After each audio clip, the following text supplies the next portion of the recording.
Man, I gained 10 pounds eating the red and the green M&Ms, bro. I gained 10 pounds so quick without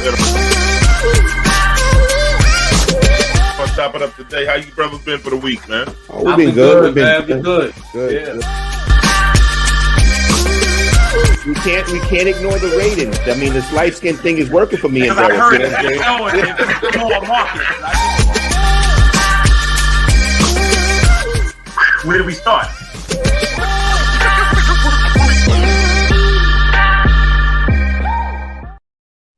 Yo, what's up, and what's up? Welcome back to Let's Chop It Up. Please follow, like us on Facebook, YouTube, and Twitter. Make comments. We will always reply, and always hit that ding, the bell, so we get notified when we come on and chop it up with you. So my brothers, how was your week? My man Derek, how was your week, brother? Hey man, my week was all right, man. You know, we just been getting the kids used to this being the last week of summer. They're getting back to school next week, and if you recall, like when you were a young kid, you know, you just kind of coasting along. Your mind is going brain dead. You know what I mean? And you know, this summer's been all about fun and video games and all this other stuff. So we're just kind of getting them back on track. They went we had one last day at the beach. I should say my wife had one last day at the beach. I had to work. It was messed up. But you know, just enjoy some of that 90-degree weather, man, you know, that the summer's giving us before it's time, you know, to say goodbye. So yeah, so that's pretty cool. It's all about the kids right now, making sure that they have everything, you know. And we're good, man. And I'm here with you guys, man. You know, highlight of my week, man. So let's do it. What's up, my man Rod? How was your week, brother?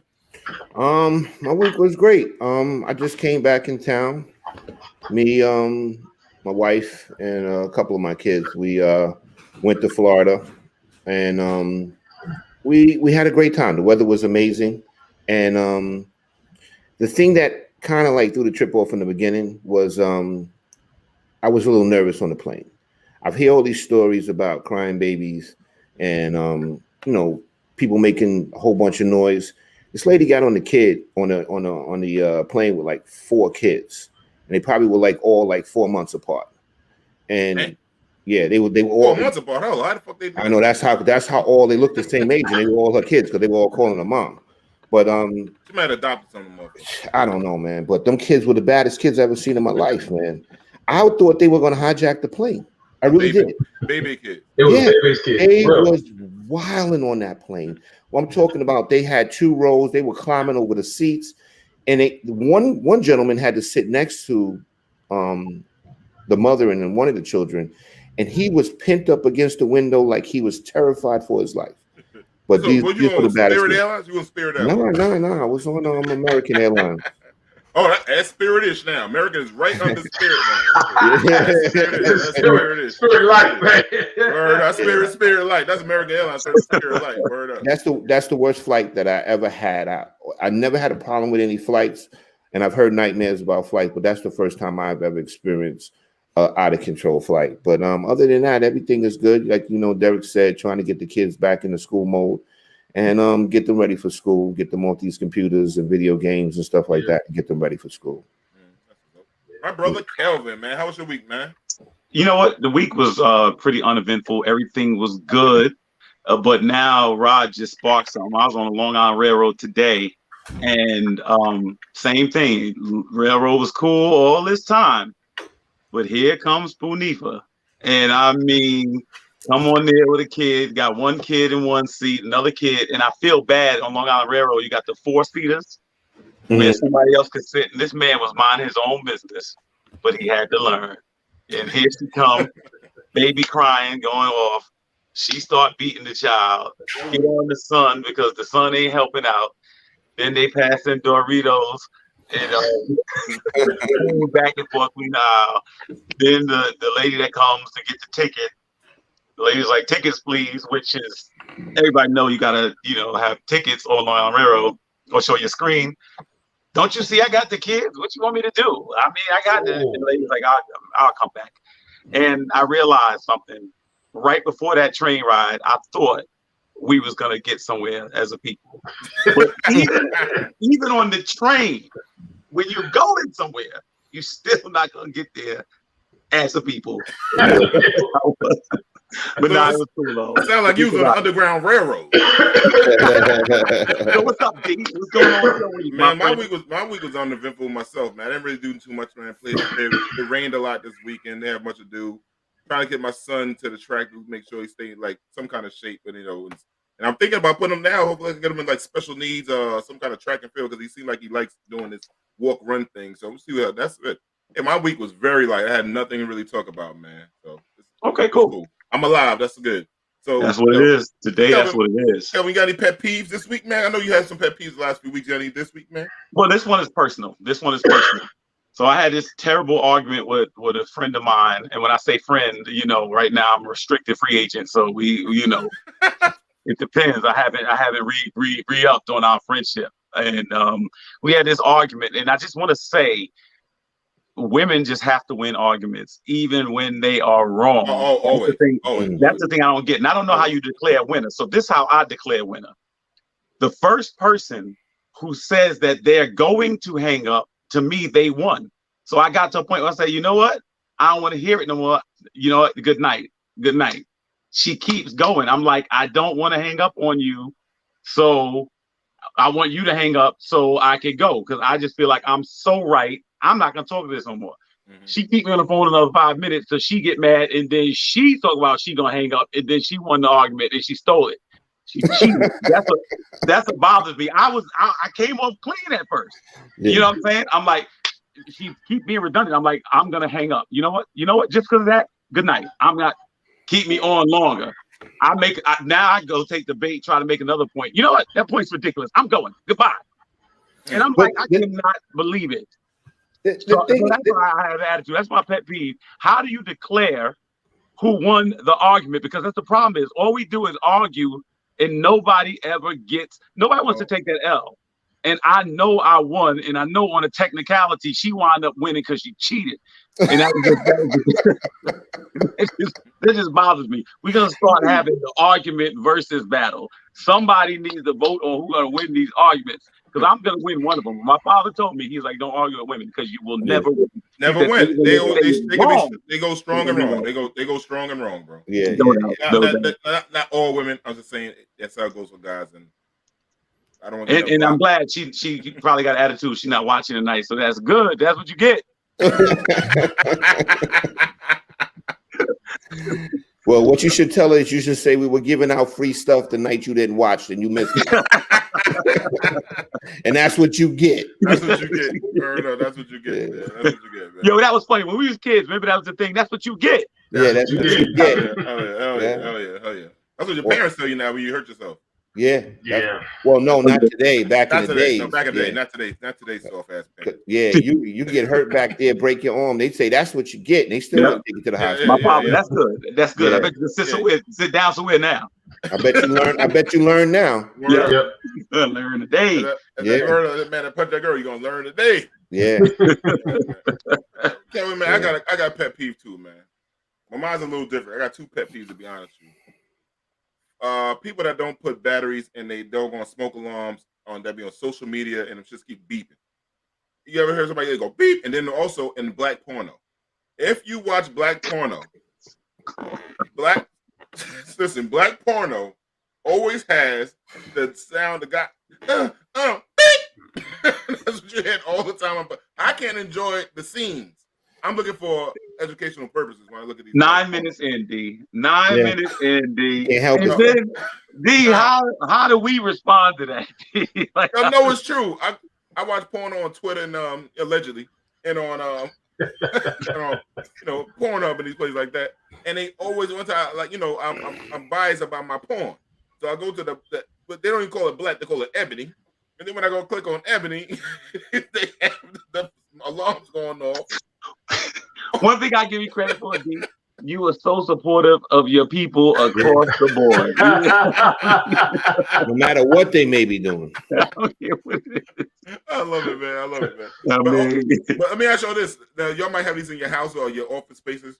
Them damn air wicks that keep scaring you when you walk down the hallway.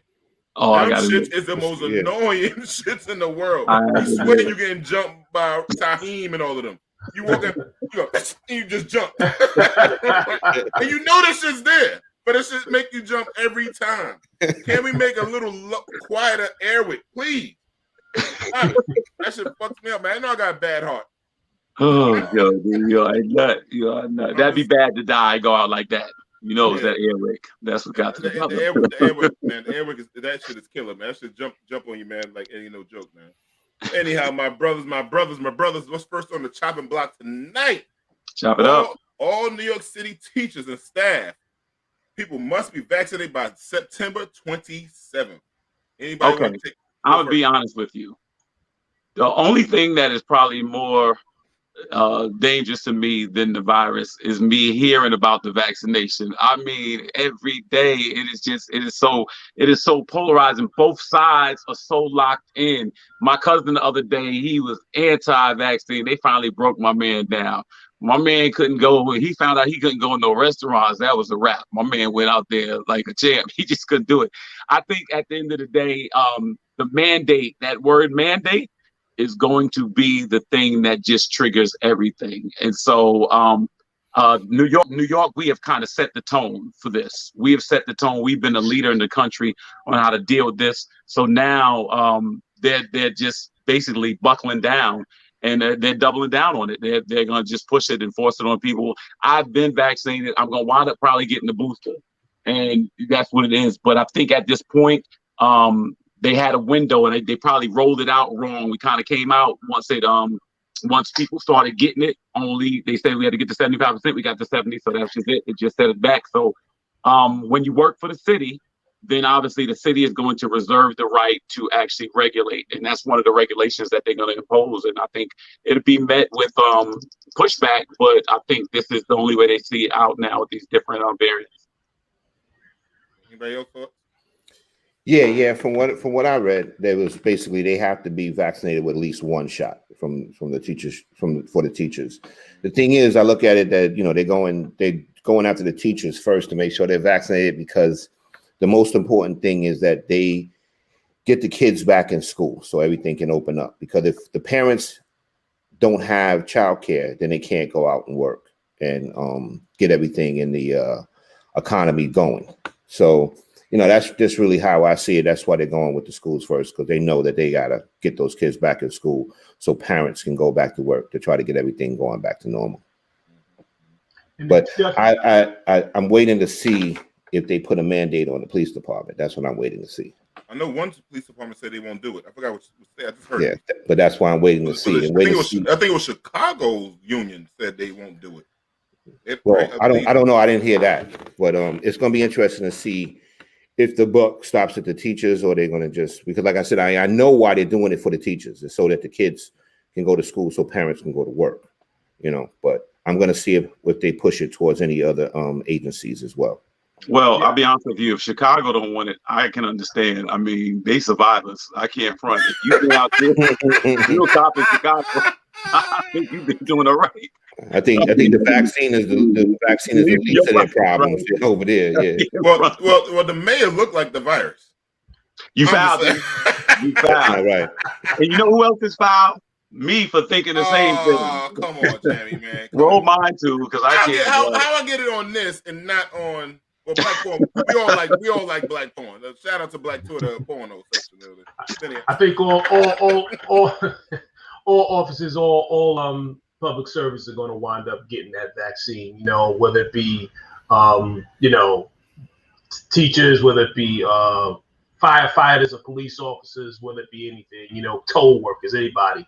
I think they're all going to wind up getting the vaccine. I think they've decided that the vaccine is the way out for, obviously for the virus, for the fear of the virus, which I always said the real virus is the fear.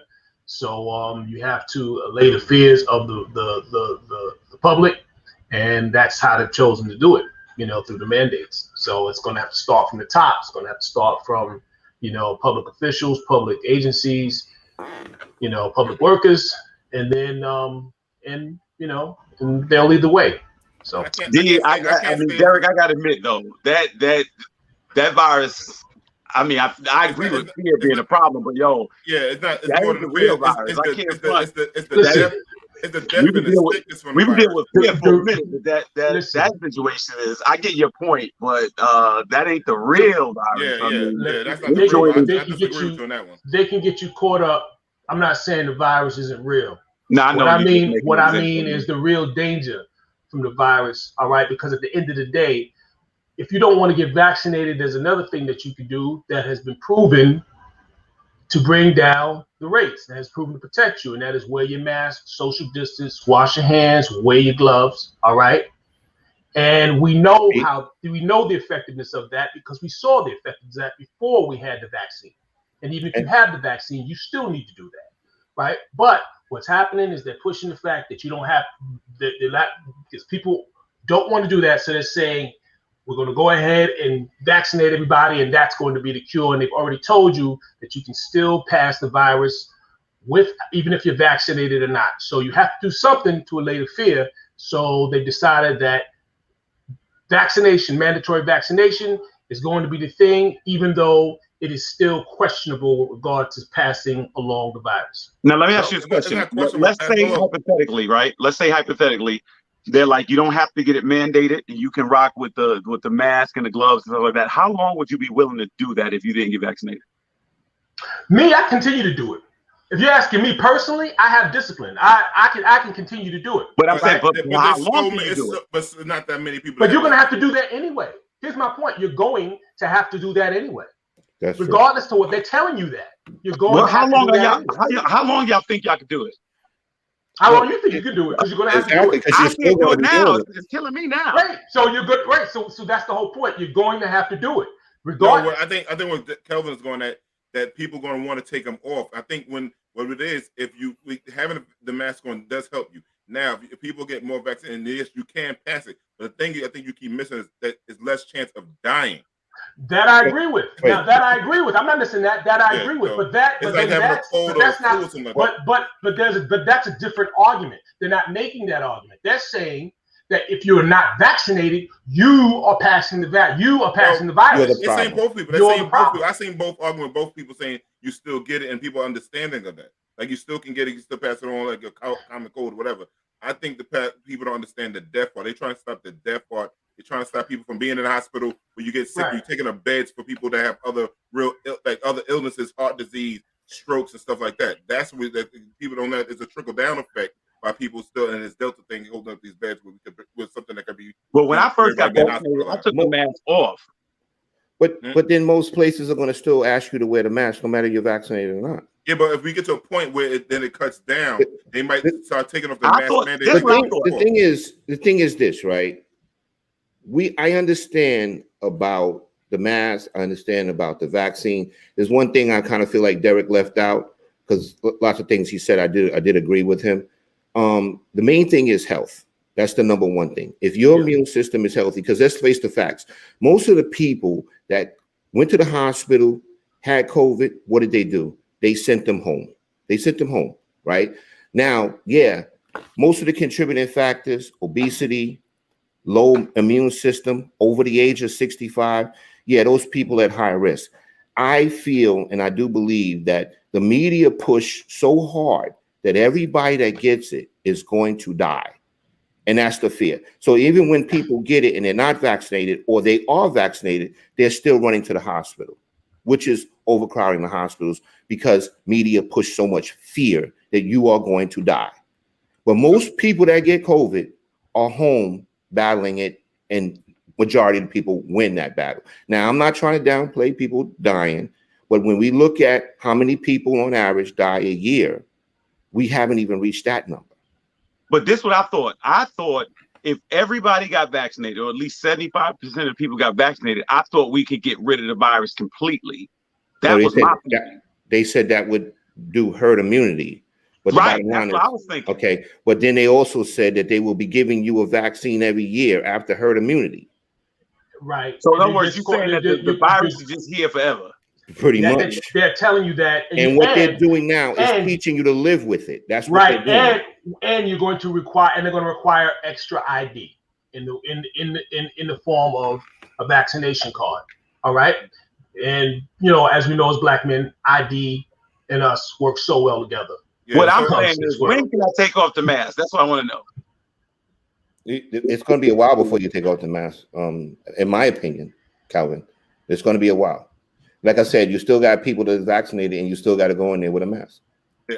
So I mean, recently, Busta Rhymes, like he came on saying some to me it was the craziest shit in the world. Talking about take off your mask and all this stuff in concert. And in his home, that was the dumbest thing in the world for him to go around saying that stuff. I don't agree with that. I agree 100% with you, D. That was irresponsible. Right. That was irresponsible. I saw it too. That was irresponsible. That was totally irresponsible. And so for people like for me, I'm sorry to say, and I was jamming on man. I hope he gets that shit.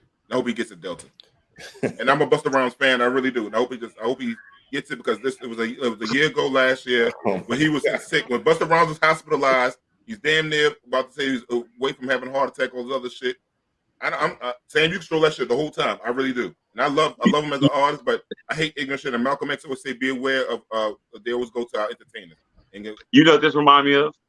When Puffy asked, when they asked NWA not to do Who Shot You, or if the police asked them, they went and did it anyway. That's me. Yo, nah, that shit was stupid, man. All the people. Jim Jones just came on saying that shit fucked them up bad. It don't make sense, man. Yeah. You got a cell phone, ID talk is nonsense. Yeah. So, well, I tell you what, Brad. We can listen. We're already starting to see the vaccine cards, the vaccination cards, right? And in order to do this or to do that, whatever it's going to be, into a restaurant or into a supermarket or what have you, So I personally, I don't like the slippery slope that's to me that's heading down towards. You know what I mean? I would rather that not be a part of the new normal. The need to carry a vaccination card, which needs to be updated every year. All right, and I don't know what that and how that works or what that looks like with regard to interactions with authority, and what authority they're going to give people in terms of those agents in terms of how they can police people or questions they can ask. And I just don't like where that's headed. So or where I can see that headed. So that's one of my main things. And to speak to the Busta Rhymes thing, that's sort of where he was thinking in terms of he mentioned civil liberties. I don't agree with what he said with regard to the masking. I think that you should wear your mask. It's been proven to work. All right. And it's proven to be necessary in fighting the very real virus that we have. But I can't agree with him on civil liberties. Because you gotta you have to wear a shirt, right? If you want to go with no shirt, I want to show my titties. I want to show my male women in New York City. Women can go topless right now. No. Okay, you can't. I want to go speeding. You got certain things you got to have in place. You can't. Wait, when does women go topless thing come up? No, that didn't happen. Let me tell you, I saw a woman in Manhattan walking around, titties out, right? I actually called the police and was like, "Yo, somebody come get her," because I thought something was going to happen to her. No, they was like, "No, nobody came." And then I found out later that she was a protester. They were showing that women can walk around topless. That's the law. If a restaurant say you got to have a shirt, you got to wear that shirt to get in that restaurant. Shoes, stuff like that. So when they say civil liberties, I agree. It's so stupid to me because the woke motherfuckers are fucking with these white Trump supporters saying the same dumb shit. It's just like what you gonna pick is your civil. What I should argue on liberties, civil liberties. All right. So basically, let me just get this straight. So we're saying that Busta Rhymes let us down. Is that that's what it is? That one yeah. No, I got what you said. For the Busta Rhymes fans out there, I feel sorry for y'all. You know what I'm saying? Now, when Busta Rhymes make a statement, somehow I find the strength to go on. But a lot of y'all that believe in Busta Rhymes, we let y'all down. In other words, we shouldn't be looking to Busta Rhymes for leadership. No, but I just hate people that have a platform like that, and like he has his albums called Extinction Level Event. He but what I want to know is what Flavor Flav is going to say about it. It was irresponsible. It definitely was irresponsible. You know what I'm saying? Like I don't. But go ahead, Rob. But it's unnecessary. What I don't get is the self-inflicted wounds. That's what I never get. Like, in other words, I just watched the thing with little baby or whoever the dude is, and he gonna come up there and say something about the gay community. I'm like, why do y'all just invite this? That's what I'm saying. You know what I mean? Like the other day, I'm driving to Manhattan and my niece is with me. She's like, "Oh, there go little Uzi Vert on the corner training his dog." Who takes medical advice from Buster? And I I'm mean, like, he's, you know, yeah. I mean, I wouldn't take medical advice from Buster, you know, but you know. Yeah. But let's try to move on. Let's try to move on to the show. Let's get what's going on here. So, former GOP congressional candidate Kimberly Kalett, Kalett, whatever the hell, who cares? The conservative lady out of Baltimore, suing Candace Owens for defamation. Well, for people who don't know the story, this was a lady, a sister that was running out. I don't know what to call her sister. Let's call black woman. Was running out in Baltimore trying to take what's her brother name that passed away seat? He looked like, I can't think of his name, man. Anyway, he tried to seat out in Baltimore, and Candace Owens said some horrible things about her, saying she's a former stripper, a husband they were misusing the funds and everything like that. So any thoughts on that? I think Candace Owens is about to overplay it. $20 million she's suing Candace Owens for, by the way. Yeah, I think the reason too, I think she's saying that those rumors or those untruths cost her a book deal. Yeah. As a result of that. Yep. So I mean, here we go again. We're talking about somebody that we already know what time it is with her. You know what I'm saying? Candace Owens is not the first time she lied about somebody or told some untruth. This is what she does regularly. You know what I'm saying? Right. Her followers, want to hear, derogatory things coming out of a black woman's mouth, and that's what she's fulfilling. That's what she does. Yeah. And she tried to play it over and say that she's not a real reporter. She said, like, so when she said in that comment, so that's why she don't want to get sued. Sound like she on the ropes. Yeah. When they start talking about that money, start tap dancing. Yeah. Hit Candace in the pocket, and you'll see what happens. You'll slow her right on down. Get it right in the pocket. I hope she loses the lawsuit. I hope this lady really get the 20 million. I don't like the lady herself. She ain't gonna get 20 mil, but still. Yeah, people always oversue. They always sue for 20 million. You walk away 100,000 if you get a judgment or whatever. Yeah. But this is typical of Candace Owens. Like I said, her followers like to hear a black woman slandering, especially other black people.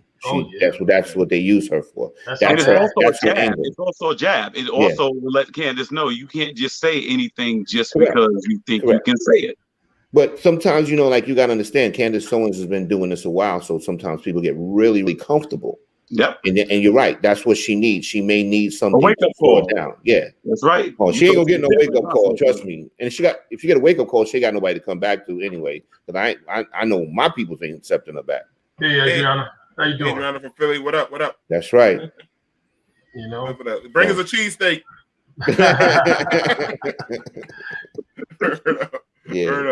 Typical Candace Owens. Typical, man. So first, I want to say that Adriana is a friend that I recently met. She's a friend of mine. So she replacing the other friend that I lost this week. I'm just letting everybody know. Adriana got the cheesesteaks ready for us. We coming down there. Yeah. Gonna see the 76ers lose to the Knicks. and I don't like the Eagles either. So I just want to make sure. Oh, you know what it is. But like and subscribe. Hit the notification bell. Hit the notification button. Word. This segment I'm gonna call "Try Jesus, Don't Try Me." So this lady at a Pittsburgh Steelers exhibition game decided to smack this brother. And Jamie, can you play the video for us, please?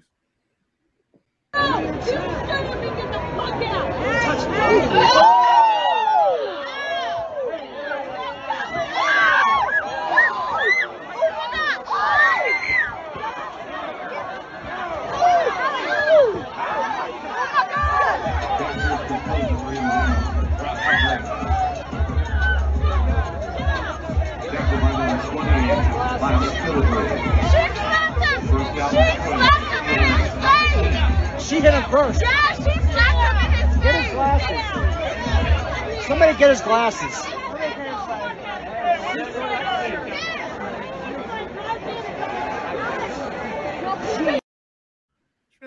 Okay. Now, there's a couple of things. There's a couple of things that's interesting. First of all, I want to say this off the top. I don't like to see any man hit a woman. I don't like to see it. or violence in any way. But I analyzed it and I looked at it. First of all, he actually tried to restrain himself after the lady hit him. Correct. And then when the guy with her jumped in, he felt he was under attack when the guy came at him. And then after a while, he just wound up losing it. Now, I'll say there's a couple of things. One is, whenever you step up to defend a woman, you can't get knocked out. Like, you can't do that. You can't come to the rescue and get dropped. You can't do that. The woman wound up taking that other blow because my man got dropped fast. You know what I'm saying? And so it just looked bad. There was no winners. But I think what happened is some people feel like I'm going to handle aggression with aggression. She knows she was wrong. Nothing gives you the right. That do unto me as you wanted others to do unto do unto others as you want them to do unto you. The moment you hit somebody, you never know how they're going to react. You know what I mean? In this day of, because you're female and people have restraint, it may not happen today. This era is not conducive to that with a lot of people. Yeah. But this is another lesson learned to women. Stop writing checks that your man can't cash. Yes, right. Women will line men up in situations not knowing how to avoid. Let me get my man out of this situation. Not put him in. Well, don't put him in that situation. And my thing, what I took away from this video is another thing. I'm gonna go back to the race thing. Why everybody came to make sure the white people were okay. White people took care of white people. Trying to tell you the brother that he had to leave. That's another subject. However, my thing in my family, my sister, and everybody says, if a woman hits a man, be aware and ready for what's going to come back at you. Everybody's not going to react like somebody in your family, whatever. So you can't. Women got to learn how to keep. Women. Whoopi Goldberg said it best. Keep your hands to yourself. So this woman decided to hit this. This brother could have went off on her straight up. He could have pile dropped her first, then beat her man. He would have had 2 knockouts in one night. He would have been on some. He would have been on some the lock shit. Not getting 2 wins in these verses. But he shouldn't. He shouldn't have. She shouldn't. Women should keep their hands to themselves. And I'm not one of them guys saying like, should no reason not to hit a woman. So a woman come and hit you with a 2x4, you're gonna just sit there and get hit by a 2x4? I don't think so. You're gonna react. When somebody's under attack, when they feel it under attack, they're gonna respond in different ways, and people never know. Some people don't even realize. Some people black out. Like some people just look at it like if I get hit or I get hurt, that's just it. You never know. So once you provoke a person to that point, then you may suffer repercussions that you didn't expect. I'm gonna tell you a story. What happened one time? I was at a Jet game. I don't know what. Don't ask me why I was at this Jet game, but I was at a Jet game. Have some respect. Tickets had to be free. They were free. I'm pretty sure they were free. They were free, Rodney. All right, laugh now, fellas. Laugh now. Go ahead, D. So my niece calls me and she says, "Y'all know my niece. Like, my boyfriend hit me. Blah blah blah blah blah." Right. So I get ready to jump out and jump on the turnpike and go head down to Baltimore. Right. And I call my man in Baltimore. Yo, blah blah. Be at this address, whatever. My sister calls back and say, "Nah, she hit him. Say less. Turn back around. You can't do that in my family. You don't put your hands on no man." And I said, "Say less," and I turned back around because you can't do that. You just don't put hands on people and don't expect to get knocked the fuck out or get hit. I'm sorry. Yeah. That's just, man, just keep your hands to yourself. That's like the deal breaker. You never know. All bets are off. You never know. Mm-hmm. And I mean, the guy, you could see he actually calmed down. The thing in the video when somebody's like, get his glasses, I'm like, people, at the end of the day, I hate to see that. I fighting online and stuff like that. I hate to see it. And I'll tell you, arenas, the whole spirit of competition and different things like that, different people coming together, people drinking and stuff like that. Arenas, I've seen a lot. I've been in the Garden. I've seen 6 fights break out in the Garden. You just start seeing it through the crowd. When you're in those environments, you got to be really, really careful. You know what I'm saying? You got to really, really be careful at the environment because, people get keyed up. Mm-hmm. Different teams, different fans, different fan bases. You know what I'm saying? And the worst fans are the Philly fans. I'm sorry, the girl Andreas. The worst fans are Philly fans, man. Don't go there with no Giant coat on, Rod. We go to Giant game. We gotta just come with no hats. They burn cigarettes in your back of your shirt. Oh, you don't go to Philly. You don't go to Philly for no game. For New York, opponents, you don't go to Philly. And don't put Rodney and I together and somebody do that stuff. It's gonna be a long night. Because if somebody does that, you're gonna see my dreads flying. But it's like Calvin said. I analyzed the video, and the first problem that I saw is that the guy was allowing his girlfriend to argue with another man. That was the first mistake, right? So obviously she's the boss in that relationship. You know what I mean? That's how I see it. So the thing is, she was out there writing checks for him, and there was no money in the account, so the check bounced. Basically, that's what happened.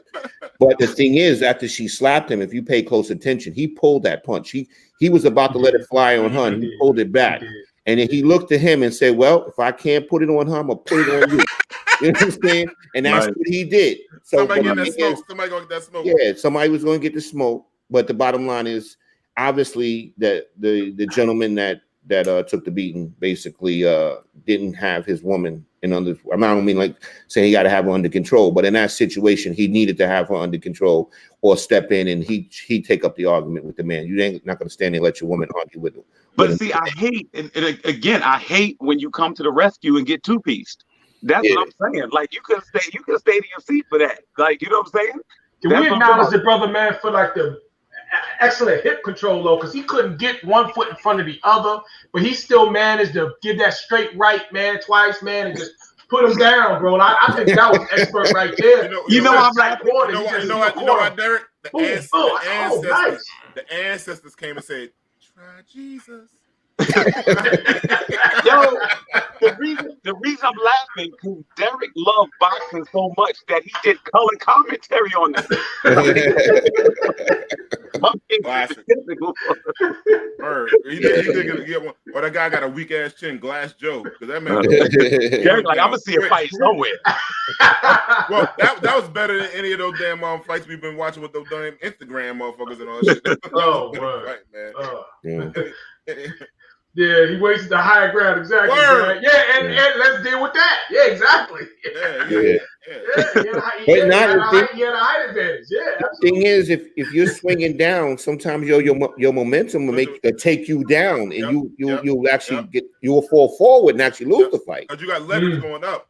That's what Mike Tyson said. When talking, said he always had the leverage on people because he was low. He was low. He was always going up. Yeah, all right. Well, we're forgetting one thing quickly. If you get dropped in front of your lady, what happens to the rest of your relationship? She'll never see you the same, bro. You'll always be that dude that got knocked out. The dude that got knocked out. You were talking that shit to that dread motherfucker. Where the food at? What? Well, he should say to her, "Well, if it wasn't for you, you got knocked out." I got knocked out defending your big mouth ass. Oh man! You know. Speaking of some knockouts, this week we have seen a lot of people take a lot of L's. The Hood Olympics was in full effect the whole week this week, man. I mean, we've seen some wins and we've seen some losses. Jamie, can you show some wins and some losses? You got it, mama. She got it. Oh, you got it. Go, you got to go. You can't quit when you start. Ain't no backing out. Oh, you can't touch. Can't touch it. Can't touch it. Can't touch it. Come on. Go ahead. You got it. You got it. Come on. You got it. Get your arms for that run. Now run.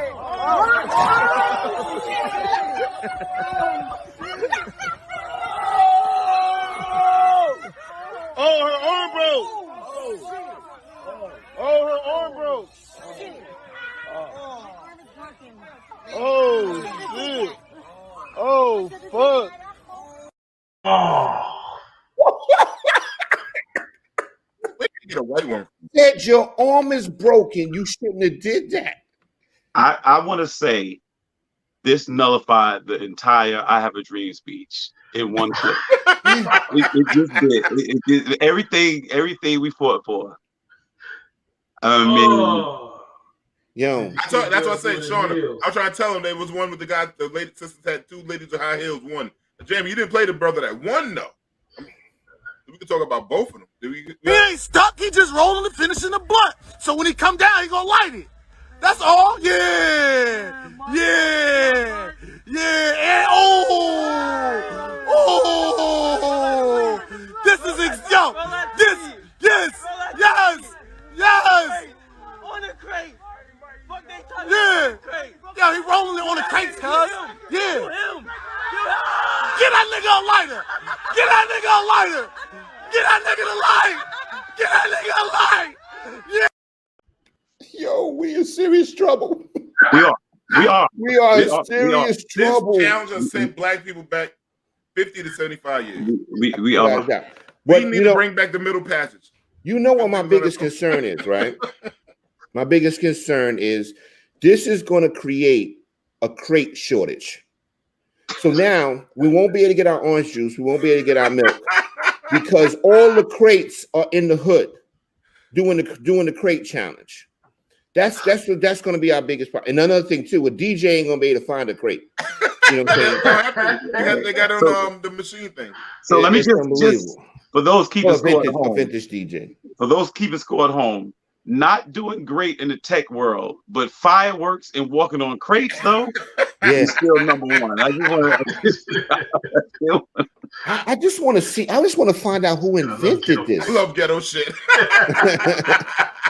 Who thought of this? Who was the first word? Who was the who first thought of this? Somebody who couldn't afford to go to Dave and Buster's. That's who did it. Somebody like this, like, yo, son, no, we should do a milk crate challenge, son. And that shit.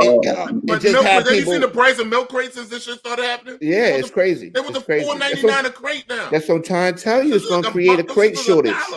Yeah. People used to just take crates from in front of the supermarket. Dude, we used to what about the SAT challenge?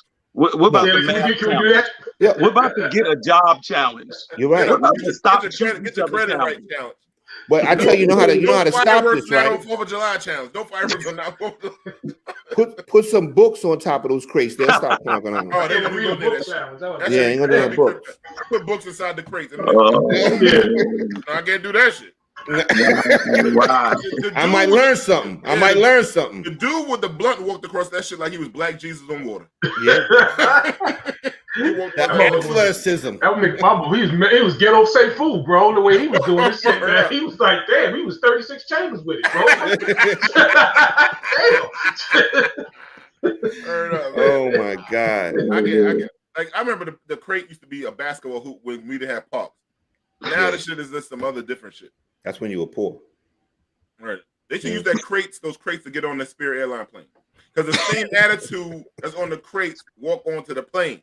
So let's just keep it in Spirit. They was trying to save money. Fuck steps, get crates. If you make it onto Spirit Airlines flight off these crates, you get for free. You fly for free. Yo, it's just crazy to me. Like, there's so much stuff I see on social media that's like enlightening to the Black community.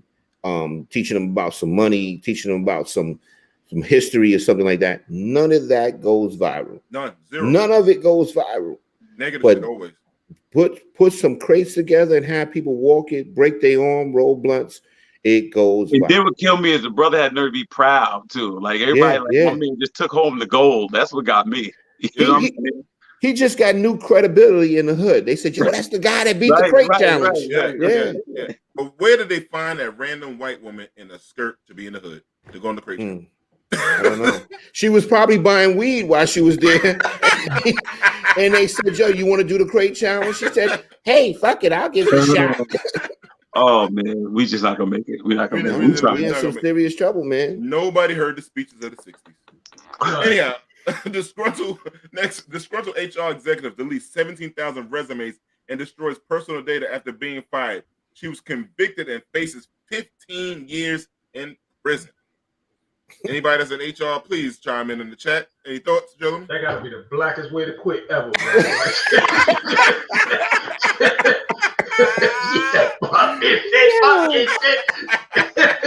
She said, I'm gonna burn the place down. I'm gonna burn the place down.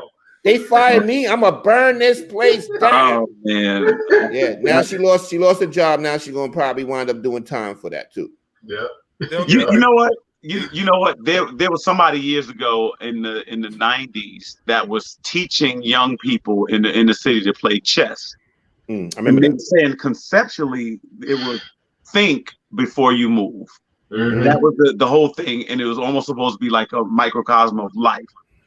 I don't understand. We are so reactionary that you know, there's no way it's going to go right That's the issue. And immediately after you do something, that's when you think about it and realize that when repercussion is coming, it makes no sense to be grown, to be a professional, and to do that you react in that way.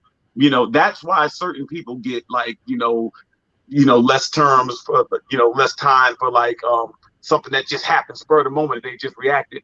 This is thought out. Yeah. I mean, you know what I'm saying? This is like preconceived and premeditated. And yeah, like these points, you have no job and you got a record. Now you're probably not hireable anywhere else once you get out. Like in game. You know what I'm saying? Yeah. She threw everything away. She burned it all down. It was a totally emotional reaction. Yeah. Maybe she was trying to get unemployment, but said, out of all the ways to get fired, let me see. I could get fired. I could do, let me destroy all the resumes I had to look at. What happened, from what I understand happened is they called her and fired her, and that's why she did it. Right. Right. So she was going to get unemployment anyway. So she got unemployment. She got fired. Nobody can work here. Yeah, exactly. She burnt the place down. She said, I'm not going to have it. Damn. She's unhireable, man. She's unhireable moving forward, bro. Like, she's gonna get a job in jail making 18 cents an hour. They hire in jail. They do hire in jail, but they won't let her near the computers in jail. No, she won't go. No computer. You won't be in the computer lab. You're gonna be in the kitchen near the dishes, so you can cause a little bit of damage. You wash all these underwear and towels for 18 cents an hour. That's another thing, real quick. I don't understand how motherfuckers that be in the street don't want a job, and when you get locked up, they make you work.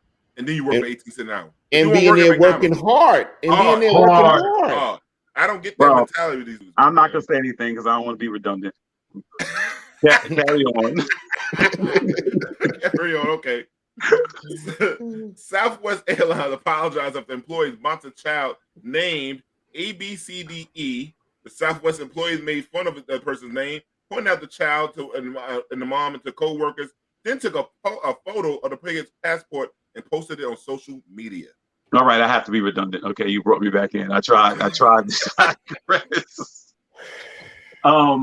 D, first of all, I want to commend you because you really try hard. You work with young people. You believe in the community and the future. And I want to say good luck to y'all. If I get some money, I'm out. Come on, man. You can't lead the people, man. I can't help it. Nah, well listen, I listen, a person that worked in schools and with a whole bunch of different names. ABCD is pronounced Absidy. I did a kid's named Elemental P. My friend mom had a kid named it was twins called My Black Child, My Black Queen. My sister had a kid named it was spelled shithead. It's pronounced Shaheed. So I've seen all the names and uniqueness to the name. So I just want to say that. And white people have unique names too. Okay, this is the thing. This is the thing. That's abuse, bro. That's abuse. You know, I listen, I had female, so pronounced Famali, because the mother was on drugs and that put a name on the birth certificate. Remember the lady named the child Nazmo King because she saw a non-smoking sign on the way in to delivering the child. You know, the bottom line is if you don't have an identity or you don't have a culture or whatever, you don't realize the significance of names. That's just to be honest with you. Yes. Some people name their children and they're gonna have this name for their lifetime. You name it like it's a trend. Yeah. You know what I'm saying? Yeah. You just name it because you don't realize the significance of a name or a legacy or what it means. One day this child could be running for office. One day this child could be working, interviewing to go into the corporate world or something like that. You know, and so as a result, I just think any name should have meaning. That's what it should have. You know, it was to me. It was I could get on the name thing. Is like why not name your daughter Moet Alizé? What's wrong with that? But anyhow, because they're taken already. Those are too common. What about my tweets, Monique and Unique? What about that? Yo, Brad, guys, I remember that, But also, it's just that's actually not too bad, you know. Yeah, but it was insensitive to the flight attendants that did that. They had no reason to post that. I hope they lose their jobs behind that because the child, I think, also might have had special needs. I'm thinking about mother. I think there was some special needs. Yeah, the people. Derek, when you said that's not too bad, you was talking about what? No, you talking about the comment. The Beverly Hills Cop reference. Oh, no. It's Monique and Unique, right? Oh, yeah, Beverly Hills Cop. Okay. Yeah. When Brad, I'm with you. I got you, Brad. when I used to work for a certain agency, there were two worst names that I've ever seen in my whole career. One was a gentleman named Mr. High. That was his birth name. First name Mr., last name High. And then there was another kid named Baby Love Jackson, and that was his real birth name. Baby Love. I love that shit. Yeah. So imagine, and I'm gonna tell you right now, that kid should have went pro with boxing because he could fight his ass off. And no, I'm serious, because the thing is, you had to fight with a name like that. With a name like Baby Love. Exactly. So I guess with all the fights he had, he just got nice with his. Yeah. But I'm telling you, if he put his hands on you, you was going to sleep. That's how nice he was. But think about right now, Rod. His name would have been perfect. The baby. Yeah, now baby, it would have been perfect. Little baby, big baby, small He was a baby. rapper. He would have had to change his And name. the thing is, too, in the borough that I worked in, he was the number one most dangerous juvenile in that borough. Something about a baby. And the thing is, they were waiting for him just to get 16 because they knew how much of a threat he was. Oh wow! So snatch him up on his 16th birthday, boy. Because he's considered an adult. Everything he was doing, he was being arrested as a juvenile. They were tracking him, though. That's deep, bro. They were tracking him. Wow. The police department has a system that tracks juveniles. Absolutely. Yeah, but I think I'll go back to Kelvin. It's things, and when you have names and stuff like that, I think people should really. Well, I love uniqueness. I love unique names. I truly love unique different names. I think names and like words do mean things, and we have good meaningful names. Sometimes they have good things. Like we all know, we don't like anybody named Corey's bad. Yeah. Usually, yeah. Usually. Usually Corey's a bad name. Anybody named Corey is bad, you know? Yeah. You know? Any nickname like Juju. Up to no good. It's up to no good. Never Pookie, Pookie, Booby, Boo Boo, all those names are bad. Those are they'll go. Badass kids. Badass kids, man. And those are the badass kids that show up to school every day. Guarantee those kids with them wild names always show up every day to school. They love you, but they crazy. Correct. But you never could convince me that those two individuals didn't go in the direction that they went into just based on their names. Mm. Their names hindered them their whole lives. They should, but you can go further back. They were raised by people who named them that. Yeah. And so that tells you something there. Correct. Also. Correct. The environment was bad from the start. Yeah. Set the expectation too. It's the first part of your introduction, man. You know what I mean? You hear someone's name, they set the expectation. Right? Exactly. Yeah, but I love unique names. Anyway, gentlemen, it's time for our commercial break. Jamie, take us to commercial.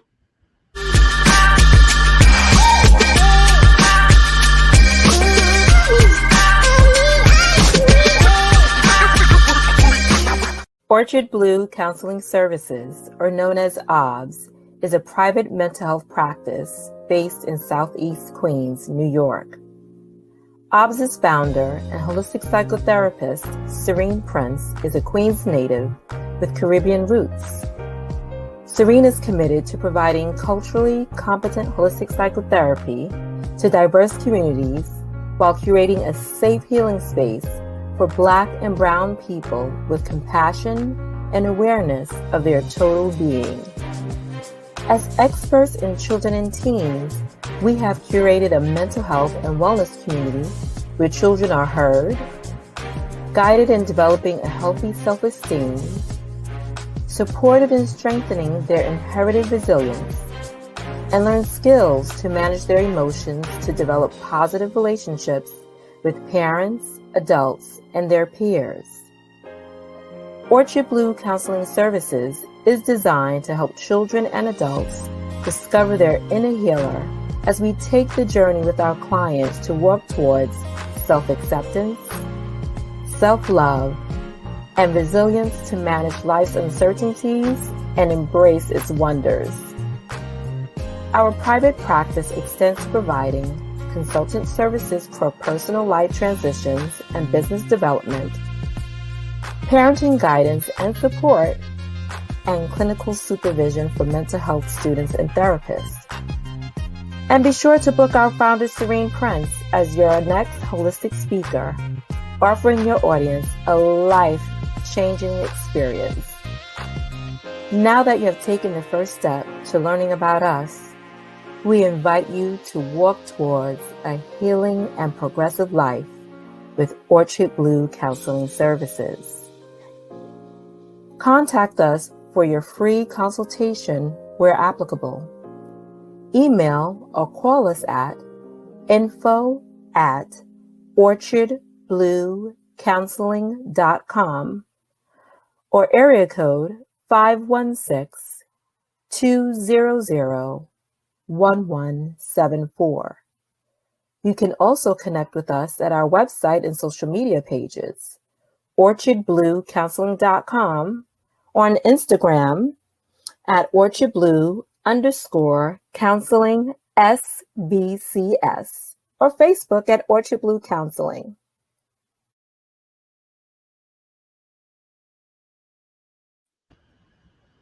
All right, welcome back. Welcome back to Let's Chop It Up. Please like and subscribe. Follow us Facebook, YouTube, and Twitter. Ring the bell. Ding-a-ding-a-ding.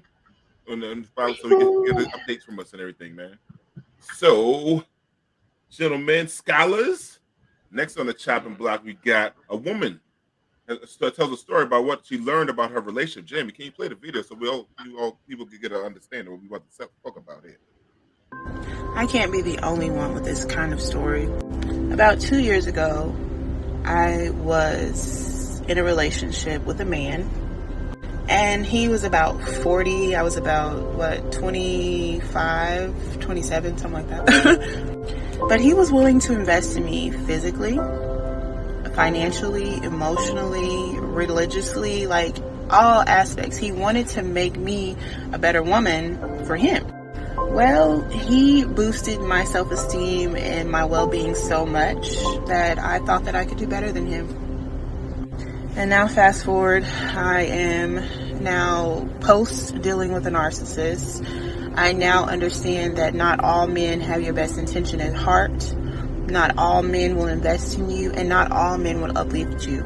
So when you get the opportunity to date such a man, do not let it go. Thoughts, gentlemen? Yeah, she could have met him. Unfortunately, she met him a couple years too early, I think, for herself, man. You know what I mean? She just she just couldn't. Listen. She's 25. She's a young girl. He's 40. He's more established. He's more settled. She got him at a good time, you know. And unfortunately, her youth just didn't allow her to appreciate that. You know what I mean? I think if maybe she met him by the time she was 28 instead of 25. That if it was extra 3 years would have meant something, you know. So I don't know, you know. But it's unfortunate that. It's fortunate actually because she did learn something from it. You know, right. She did learn something from it. You know, when you're 25, you think you're immortal, you think you're going to live forever, you think you got time after time and opportunity after opportunity. And she had to lose a little something this time. It's good that she was able to appreciate it and look back and understand and learn from it. So, you know, kudos to her on that. What do you say, Kelvin? I thought that was very honest. First of all, I like your assessment of Derik. I thought that was very, very honest of her to say that, and then also to kind of give a public service announcement to other women who may be in the same situation. Usually, women mature faster than men, so sometimes the younger woman, older guy thing works out a little better. And you know, it depends on what they each need.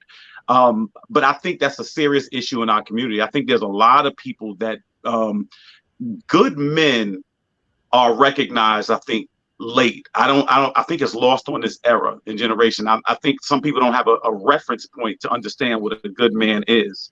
So there are things that we think are important or valuable at a certain age in our community that really are frivolous. You know, so, you know, somebody, what do you like a guy? I want a guy with swag, which doesn't pay bills, which doesn't, you know what I'm saying, and different things. It doesn't mean that you can make it in this society. You know what I mean? So we carry some of those things like it's high school all the way through, but at the end of the day, that's childish. You see what I'm saying?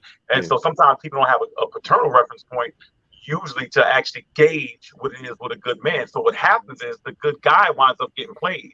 That's what happens. The kid in school with a library card or a library book, he's considered soft or a punk or weak or whatever. And then one day you wind up working for him. And that's how it goes. And that's what it is, you know? Yeah. That's right. Yeah. Yeah. No, I agree with both of you guys. The thing is, I think the age difference definitely played a role. I think the best analogy that I can use is like a freshman coming into college dating a senior. Right. The senior is already going through the partying in school, hanging out and doing his thing. And then at the end of his career, at the end of his school, he wants to now go in a direction, aim for his career, try to do things better. She's still at that stage where she's a freshman. She's still trying to do her thing at 25. I think it was like a 15-year age difference. 15-year gap. Yeah. 15 age difference. So the thing is, he's in his 40s. He's trying to get himself together, or if he didn't have himself together already, he's trying to establish things. And she's probably still in that place where she still wants to hang out and do a thing and party. Well, she was. She learned. She learned. She learned. The thing, though, that's interesting. Yeah, she learned. Don't lose this part. Don't lose this part. The fact that she was saying that she could have been good with the relationship, but then he built her esteem up so much, correct, that she thought she could do better. Yeah. And so that's the thing. So you actually were at a deficit when he brings you actually to a point where you feel like everything is good. Now you started feeling yourself. Yeah, the saying. Ego took over. Yeah. But the thing is, he did the right thing by her. He wasn't there to tear her down. But what's the saying goes? Lightning don't strike the same place twice. Yeah, you know what I'm saying? Well, look what Sister Simone. Yeah, she said good people often aren't appreciated until it's too late. Too late, correct. You don't miss your water till your well runs dry. You know what I mean? All kinds of these. We have sayings for that. They're gonna kill her. Oh, she don't get on me tonight. Peace, beloveds. Yeah, no, I think the 15 years might not have been so terrible. It depends on when. I think that's doable. Yeah, it's about where you are in your life. Yeah, correct. It depends on where you are. You know what I'm saying? Yeah. If you're a 25-year-old with a mindset of an 18-year-old, then you're not in a good place. Yo, you know what I'm saying? Yeah, because my homegirl, right? She we were just having this conversation yesterday, right? And we were talking about people might see her husband. He's an older gentleman. He's a little younger than us, but he's mature, got his stuff going on, got a great career going on. Right. Her friends might see him as corny because they want to look for the hot boys, right? And out there they want to go to the hookah lounge, all that stuff like that. But when I look at these chicks' pages, these chicks are only partying about with themselves. My other friend, she going on trips with her husband. They doing big things. They're going buying houses, getting cars, all kind of stuff like that.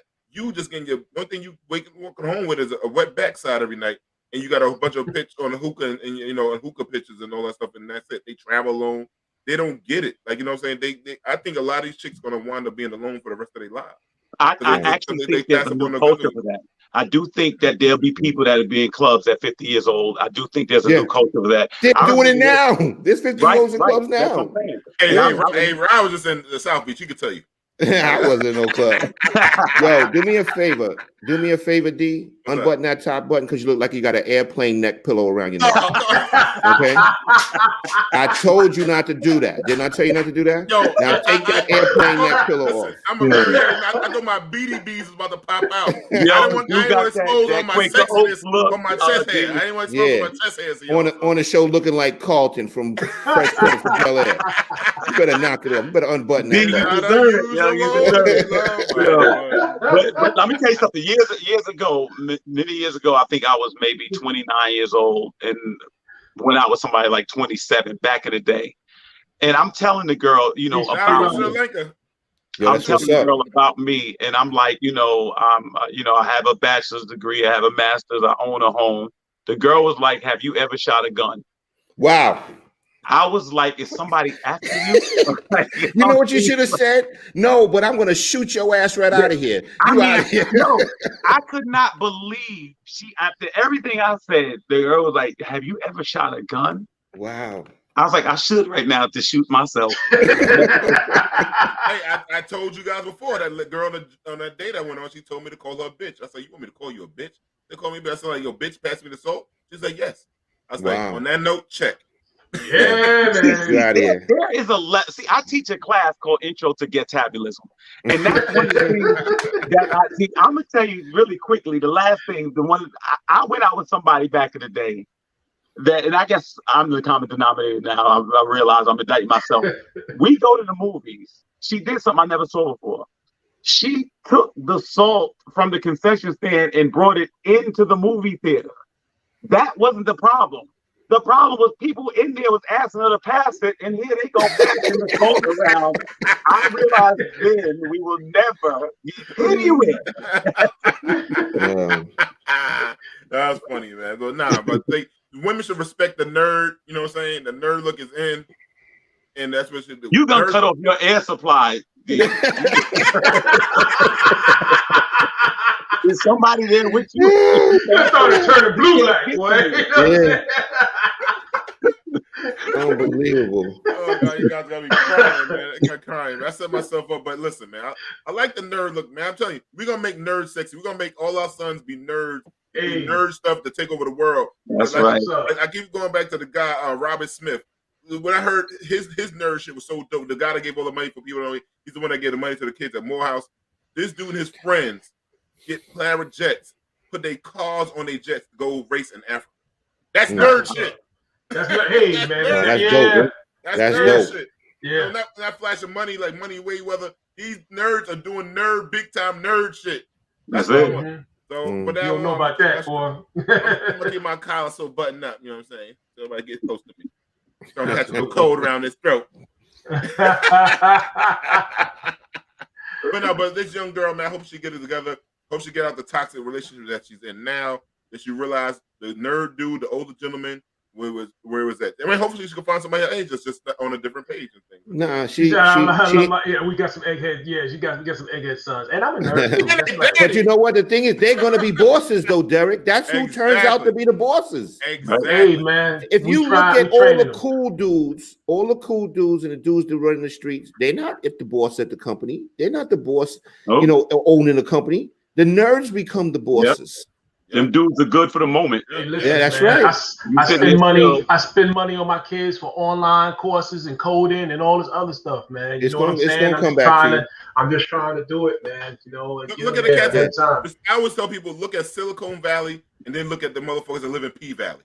That's right. 2 different motherfuckers. You know what I'm saying? Like that's the difference. That's the difference. I'd rather not be a straight nerd in P Valley. All right. Man. So, are you willing tonight to launch the Let's Chop It Up?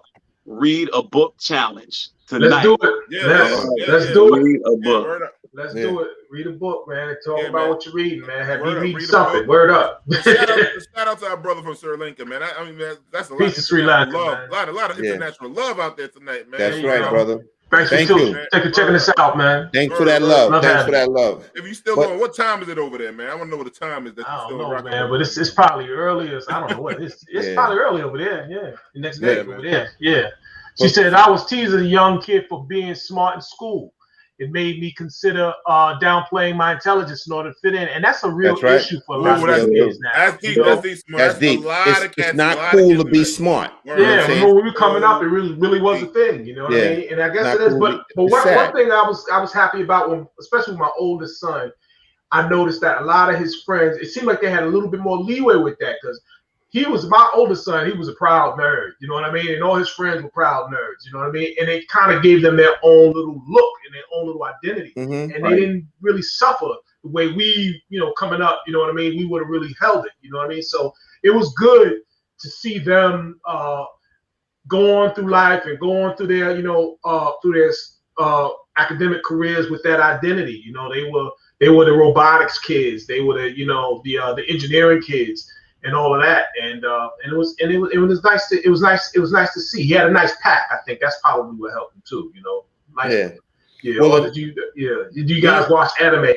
I don't watch anime, but I know what anime is. I know what it is. I'm too goddamn grown. Yeah, my kids watch anime. My oldest watched anime. Yeah. But I appreciate you for shouting out and checking in with the anime. But that's another career making money on that.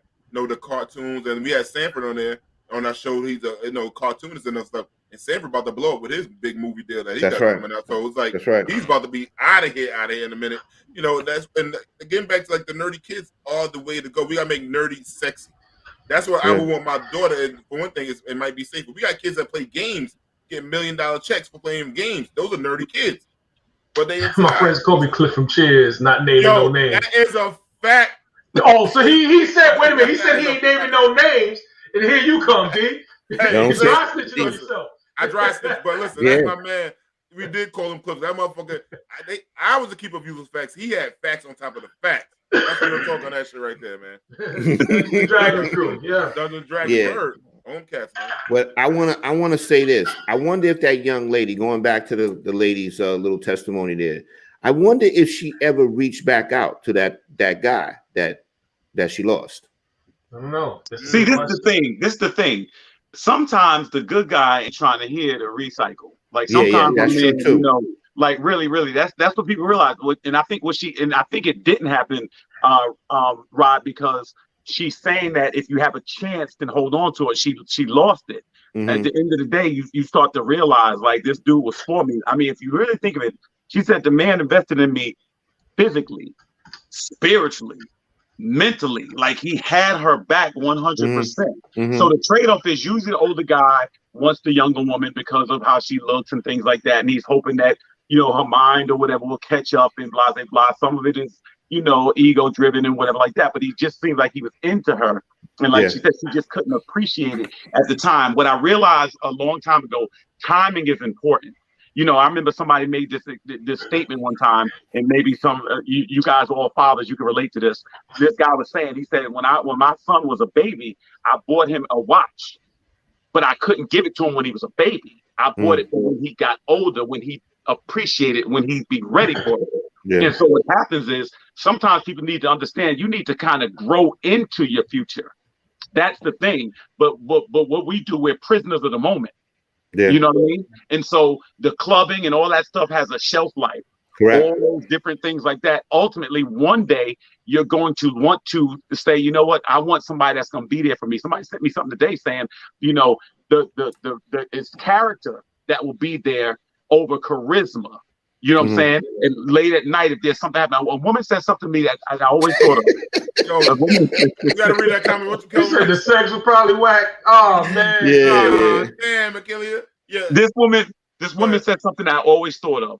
She wound up not being with her husband anymore, and I think they wound up getting divorced or something like that. And she said she got sick and she had to go to the hospital and she had to be washed. She said, if I was still married, my husband would come in here and wash me. My husband would be here doing this. He would be helping me. And that's the difference. You see what I'm saying? Mm. Yeah. Yo, that's true. Yo, she talking about you, Derek? Huh? Yeah. I'm an egghead, bro. Yeah. That's what's up. That's what's up. Yo, good point, Brad. At 40, he was playing chess. She was playing checkers. Exactly. Yeah. And that's the thing. You know, she just wasn't there. She couldn't see the picture. She couldn't see the big picture. This young, you know how it is, man. When you were 25 and when you were 40, you know, I wasn't. You know, ran into a relationship with a narcissist. Yeah. She ran into somebody who she was comfortable with, who she could acknowledge, and who she could, you know. No, she got with somebody. She thought she was fly. She said that. Yeah, she thought. She said she was fly. Yeah. She went and got with somebody with some swag. That's what happened. Yeah. He got swagged all over her. And what it is, them street dudes always can blow chicks' backs out. They got a lot of energy, got nothing to do all day, but they don't work. They don't work. They don't work, so they got nothing. They don't got no dang time. Energy all day. Yeah. Oh man, you know the brothers out there. He got to deal with his staff. He probably got or something like that. He a little tired. Want to go to bed. Want to eat his little meal. You know, he want to have. He make love 2-3 times. He can have sex all night because he got nothing else to do but drink Hennessy all day and smoke weed and just wait for you to come home so he can take care of you and play PlayStation. His thumbs are sore. That's what he's worried about. There you go. It's just crazy, man. It's crazy, man. Anyhow, man. More on the chopping block. We're gonna talk about the Reverend Jesse Jackson. Keep hope alive, he said. His wife and him have been hospitalized and tested positive for COVID-19. I know Jesse Jackson. Shout out to Jesse Jackson. Hopefully for a speedy recovery. Him and his wife. Yeah, I think Jesse's 79 years old. Parkinson's. His wife, I think, is in her mid-70s or something like that. She's 77. 77, late 70s now. So she's in her late 70s. You know, and they're saying that when I was listening to satellite radio, they're saying like if he didn't have the vaccine, Jesse might have checked out all the illnesses and stuff that Jesse has pre-existing conditions. So hope Jesse comes back. I'm not a big fan of Jesse, but hope he comes back. And anyhow, how do you guys? What are your thoughts? Well, you know what, D? I knew you was going to say that, and I know a lot of people. Jesse Jackson's reputation has taken major hits, which again was self-inflicted. I mean, for years. But I will say this: I remember my parents made me sit down in '88 and watch when he ran for president. and I watched his son deliver a masterful speech. And I what I try to do is this: I try to take people's good and see. And I think Jesse did a lot. And I'm not sitting here eulogizing the man is still alive, but I'm saying, like, I know he's done a lot of things that were questionable. He made a statement about Obama on a hot mic that was inappropriate. He did some things. A lot of people said he wasn't there when Dr. King got shot, but yet he ran up there and got blood on his clothes and all those different things like that. So I know there's some questionable things, but I do think he contributed, and I do think he was on the front line. And so we just hope one of these civil rights leaders, who's definitely in the history books for several reasons, hope he has a full and speedy recovery, he and his wife. I think you have to have, if you're going to talk civil rights, you have to have a conversation that includes Jesse Jackson. I think his legacy and his background speak for themselves. And it's unfortunate that this thing that we're dealing with has touched him as it has. And I hope for speedy recovery for him. I wish well. Again, nobody's perfect. He's not a perfect man. There were times I think he was the perfect person for the job, and you can't talk about any advances that we've had. I think you have to look at Jesse and see what he contributed, and he contributed quite a bit. So, take it or leave it, however you choose to do it. But he's an important figure, and we're better for having him, and the world is better with him in it, on the whole, So. I agree. That's what I think. I think that's well said, Derik. Well said. Yeah. I just wish Jesse and his wife a speedy recovery and hope everything works out. That's all. And Jesse, you're better than your son. Oh, without a doubt. I knew it was coming. I'm saying to myself, we're going to get away with this without bringing up the son. But then I remembered who was on the panel. Yeah, I said, there's no way. I said, there's no way somebody's not going to bring up the son. When you spoke Rodney, it got too and quiet. I knew that it was going to. I knew it was going to be airplane pillow neck. I knew it was going to be him. Yo, listen, come on, man. He was in jail for stealing a Michael Jackson fedora or something like that. Trying to. Like Kelvin said, and his father's the leader trying to get his people to the promised land, and he didn't listen to his own father. Yeah. This is what I'm saying. we might not get it. Well, listen, I preface all my statements with "we'll never get anywhere." That don't stop us from trying, though. See, I was about to say, it's out of jail. We were trying to avoid that because we didn't want to shame Jesse Jackson anymore. We're not gonna shame him no more. But D decided he was going to bring it up, and his daughter-in-law. I'm just saying, the whole family went to jail. I'm just saying, his father went to jail, protested around Keep Hope Alive, and he went to jail for, let me get this fedora. Come on, but Jamie, I forgot we went to the next segment before we could address those comments. Jamie, can you bring up two of those comments for the relationship segment real quick? See, good D, she know me. Achilles, I'm D, good D. You know what I'm saying? I get you. Making skills, yeah. Right. Good sex will have you messed up. Yo, that's true, Shauna. While they were dropping off to work, a lot of them had messed up decision-making skills before any D came along. Oh, see? Yeah. That's true. But and at the same time, again, that's not going to pay the bills. People be like, all right, you crippled, can't walk, stuff like that, but you homeless. So I mean, we acknowledge the fact that chemistry has to be. I'm involved. not doing no great challenge.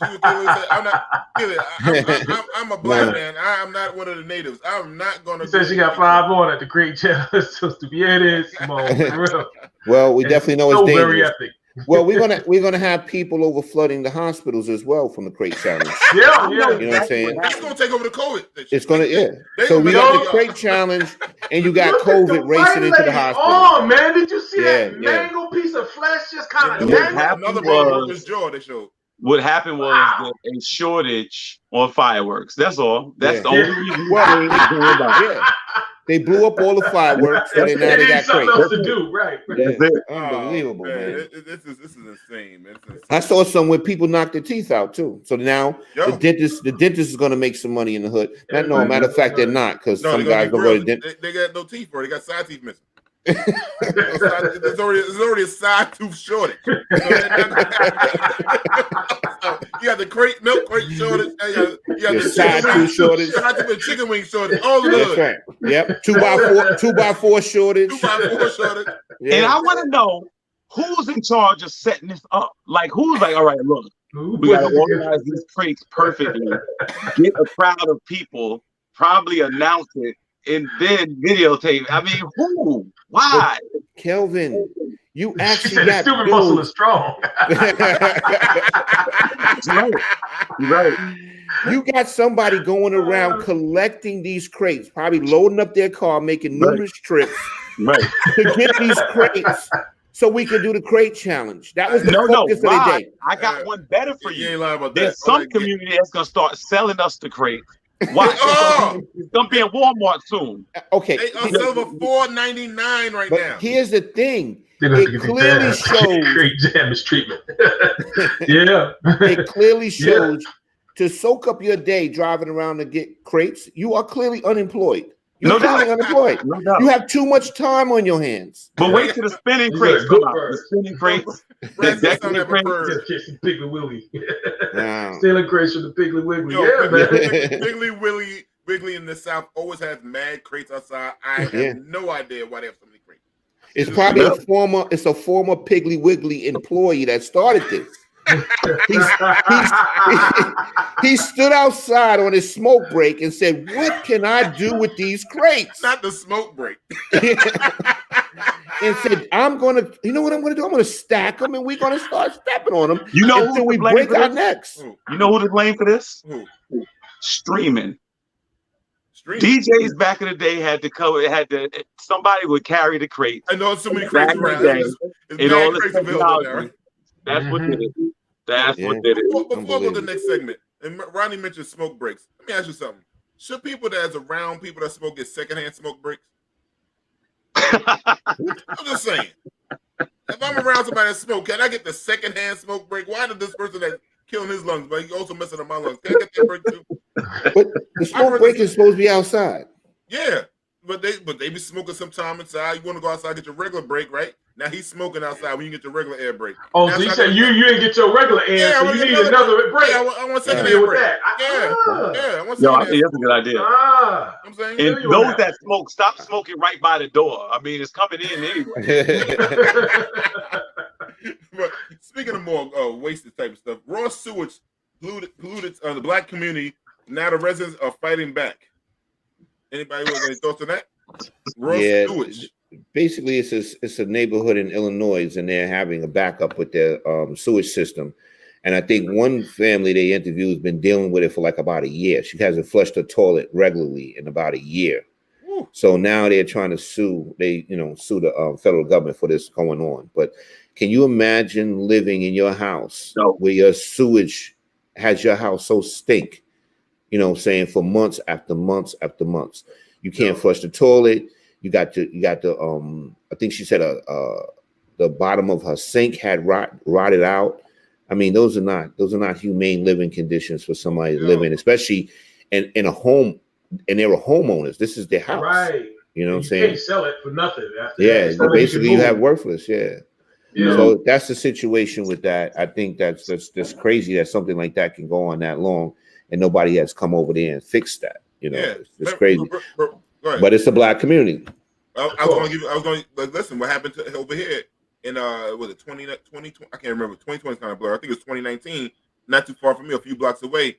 The sewage block backed up for it was all over the news in New York. Yeah, backed up in people's houses. Yeah, blocks and blocks and blocks. Yeah.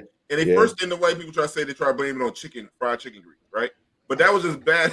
Remember they said that? It's the first thing they said. I didn't hear them say that. Bro, I didn't hear them say that.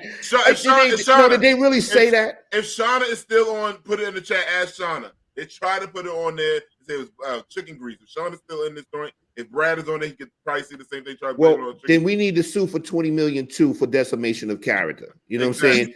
Exactly. Trying to use a stereotype, say it was fried chicken grease. That's crazy. See, Shauna, thank you, Shauna. Look, 2018. Yep. Said I had to show that shit. Wow, damn. Wow. Exactly. That was a mom in the house, man. It was messed up. It stopped only like 2 blocks away from my house.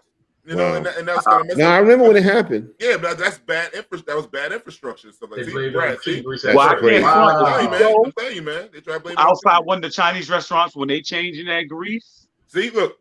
It said that was after It's Thanksgiving. comparable. They said that shit. Wow. Yeah, so they try to, but that's just bad. That was bad planning. Like we know how they go with city contracts. They go to the cheapest bidder. So now you got Johnny and those guys, and Sal got his little crackhead ass Italian partners to get all these little contracts. But the Italians listen, but we know how it goes down. The Italians used to control all the construction, and they go in there and they put the cheap products. People they probably certified, and they put it in our neighborhoods. And this is where you have these problems like this. You have problems like Flint and all these places. They always do it to our neighborhoods. They don't put in the proper infrastructure and stuff. Right. Waste pieces. Yeah, POS. Yeah, exactly, man. We live around plenty of white folks. We don't have those problems. You know, around the corner, next door, down the street. Yeah, we don't have those issues. Y'all, we got their own money. They got their own money. we pay too much taxes for that, right there. You're damn right. Better not. Them good white folks will be up your ass. Let me tell you that play. Play on here with that. Jamie, bring up Brad. You got some support on that. Jamie, bring up Brad's. Yeah, what did you just say right there? The strategic apathy in marginalized communities. Yeah. Strategic apathy is good. That's a good way of putting it. Strategic apathy. Yeah. So, excuse me. The FBI selects its first black woman to join the borough SWAT team. I'm like, damn! I thought they had a sister by now. The sisters can find people.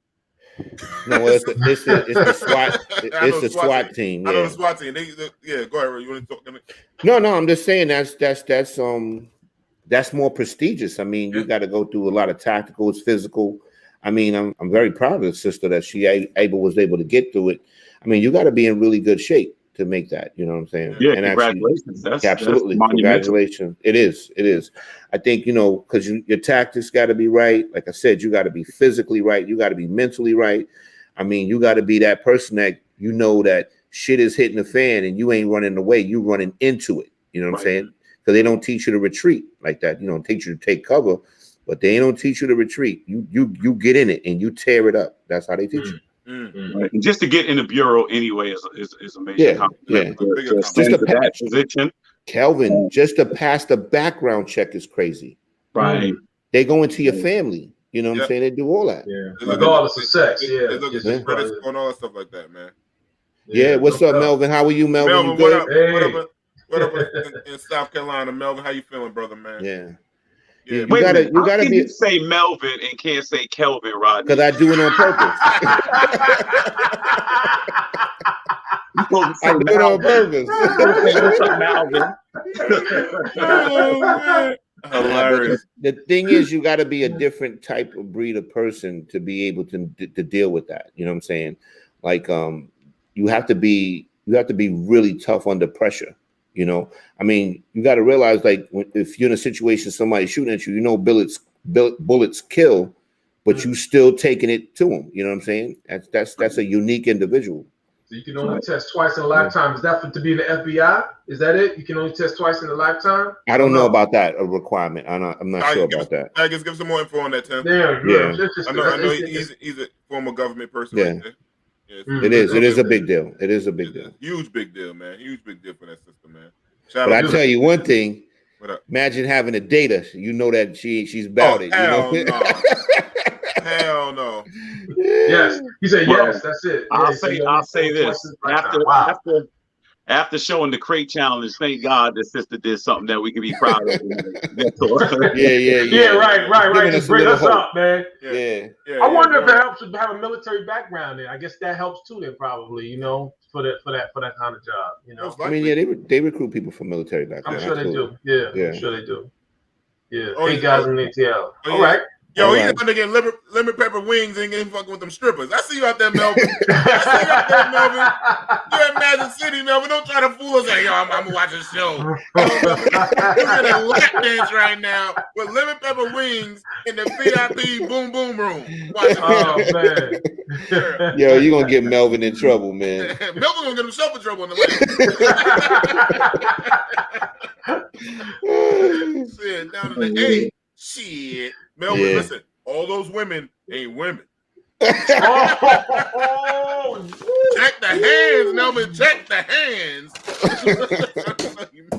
And then, since we're on Atlanta right now, since Melvin gave me the segue to this part of it, Morehouse College sets a record with its incoming freshman class, about 1,000 students, which is 70% increase from last fall. Shout out to Morehouse, and a lot of historical Black colleges have seen an increase in that.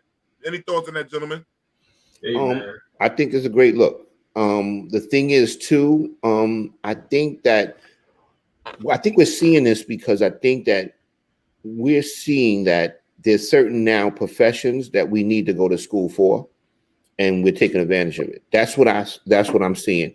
Where in the past I've seen people go to school just to go to school, right? And they weren't taking anything that they wouldn't be able to make a career out of or generate a lot of income. So, and they were stuck with these debts, you know. Right. But I'm kind of seeing people now going to school for something like finances, law, doctors, all that stuff. And I think that's amazing. I think that's great. I think we're figuring it out now with education and stuff. So now you get a $60,000, $80,000 a semester loan, and you'll be able to pay it back in 4 years because you went into a profession that you're going to make $160,000, $200,000 a year. Yeah. You know what I'm saying? And I think that's smart. And also, also with the historical Black college, they're starting to get majors that our kids will want to get into. Like all of our kids are not going to make it to sports, but now see that they start opening up with sports management, sports marketing majors. Correct. There's like sports medicine. Those are going to our schools now. Kids like, yo, I could go to historical Black college, be around my people. Don't worry about nobody teasing me about having a hot cone. And you know what I'm saying? Because when you go to white schools, it's different. It's a culture thing. I try to tell people it's a different kind of culture thing. And then like we got our hot sauce in our bag at the cafeteria. Nobody gonna say nothing different. So. D, I want you to answer this. D, get into the trades too. Oh yeah, definitely Simone trades. So yeah, absolutely. Go ahead, Kelvin. Absolutely. D, in your opinion, name the 5 most prestigious historically Black colleges, universities. Morehouse, Spelman, Howard, Hampton, and I've been to a lot of them. I'm trying. Is it North Carolina A&T? Is that? I will go A&T because it puts out the most Black engineers. Okay. I will go with A&T. Morehouse was my first choice. I, however, wasn't their choice at all. However, I'm gonna go to Joe. I'm gonna answer Chicken Wing. Okay, this is what you fail to realize. They still have enrollment. We have online enrollment. My godson was enrolled into Morehouse last year. He got transferred over to Morehouse, and one of my former assistant, her son was also enrolled in Morehouse, but he transferred over. So that's not necessarily true because people were still trying to go to college. They were just going enrollment is also up due to other races. So HBCUs are also he's saying that their profile is also being raised as well. And I think that is due to something that Rodney, just to piggyback on what Rodney was saying before, you know, let's look at our generation. Like how many of us went to school with people who, you know, or even ourselves, you might have been the first one in your family to go to school. You know, so you kind of went in and it was just get to college. You don't necessarily know, you know, guidance wise what you should be doing or, you know, just get in there and go. And then those people, you know, you had children, you did whatever your experience was, and now you're able to better inform the next generation behind you. You know what I mean? As to, you know, it's to guiding them which way to go and what interests them, and not to mention that you're probably in a better financial situation than maybe your parents were, or at least a better situation in terms of information. You know, so maybe and you know, and I think that's probably what happened. And how many of us went to school, you know, through an HBCU? So I think that all helps to kind of raise the profile of Black people being in college in general. And maybe we're reaping the rewards of this in this next generation, you know. Yeah, and Brad and Tim, you're right. I forgot about FAMU. A quick FAMU. Right? FAMU. Sorry about that. I wanna go back and touch on something that a couple of the viewers have said about trade school. They are 100% on spot. Me and D have had this conversation. We had this conversation. There is definitely a shortage of carpenters, electricians, and plumbers. Right. The bottom line is, guaranteed, especially in this market today, they're already predicting by the time of 2025 there's going to be a major shortage in trades. So the thing is, if you want to get rich and you want to own your own company, that's the look right there. You're guaranteed to get work out the yin yang. Because with this house boom, people need carpenters, they need electricians, they need plumbers, because they need bathrooms, they need kitchens done, they need roofs done. You'll make a ton of money. I've seen. Go ahead, Kelvin. So Rod, you're saying that less time of building crates Yes. And more time going to get Correct. Okay, I can Correct. see that. Pretty much, if you learn how to build a roof, you'll make some money from that. But those crates ain't gonna get you nowhere besides a broken arm. Yo, That's right. It is crazy on the internet. Yo, check the wings right. He single-handedly increased Benedict's enrollment. Right. I Is that right? I sent a lot of kids down there. Benedict owe me a check. I sent a lot of kids down south. Yeah. A lot of these historical black colleges. I used to be on that road a lot, y'all. So they bus of 54. So they owe me some checks, man. I want my checks to historical black colleges. Plumber just came by with his apprentice and said his company had a hard time finding people just to be apprentices. Let me tell you something. Yep. That's right. A plumber is guaranteed work, guaranteed well-paid work, because you can't automate that or nothing. You got to get in there and do that. Yeah, and that's something that information needs to pass by. You got to bring some ass to do that, bro. HVAC too. People don't correct. HVAC. Especially if it's somewhere hot too. You need air conditioning. Yeah. And let me tell you something. You glad to see the plumber come, and you glad to see the HVAC guy come too. You know what I'm saying? My contractor is so busy. He told me that a guy offered him after he gave him an estimate and told him that he wouldn't be able to do it for maybe about 5 or 6 months. He offered him an extra $2,000 to do the job. Yeah. Offered him, and he was already making a profit off the bid already. But the guy said, "I'll give you an extra $2,000 if you can get me in next week." But here go my thing too, and I want to go back to so yeah, that's what I did. He's right. That is a true story. I saw the plumber at the barbecue later on. That was crazy. Paid the man early in the day, wound up at the barbecue. Same barbecue. But the thing is, here go the thing. Trade schools, people don't understand well. Those trades were taken out of our neighborhoods because we had our own job. Like Rodney said, we had a way. Brad, I see the pictures of my grandmother. I told you unbutton that top button. You don't want to listen. Nah, I'm trying to channel that nerd. I want to get that money to the nerd, yo. I'm trying to get the nerd. He looking like that character that Martin Lawrence played. Big Mama, what was that? That's what he looked like. Oh man! Y'all give you credit, D. Y'all not gonna break D. You're not gonna break him. My BDBs, I ain't shave. See, I'm so hairy. Y'all understand? I'm the hairiest black man in the world. I literally, I shave inside here and stuff like that. But I literally have to shave around here because I'm so hairy, man. Keep it buttoned, D. Keep it buttoned. I don't want to reveal all my sex. Yeah, I don't want to know you like that, brother. No, but audience, send in the comments about D's top button. We're gonna open that button before the end of the show. That button is holding. We're gonna get that button open. Yeah. I was going to shop classes. It was comment before that too. The reason why you had to, they had to look like Rosa Parks. Let me give you a little education on the trade schools why they got rid of them. They needed those jails to be filled. You got to think about, you had kids getting out of school with certifications at the age of 18, taking care of families. Kids are making plumbers making $65 to $80-something an hour. Electricians.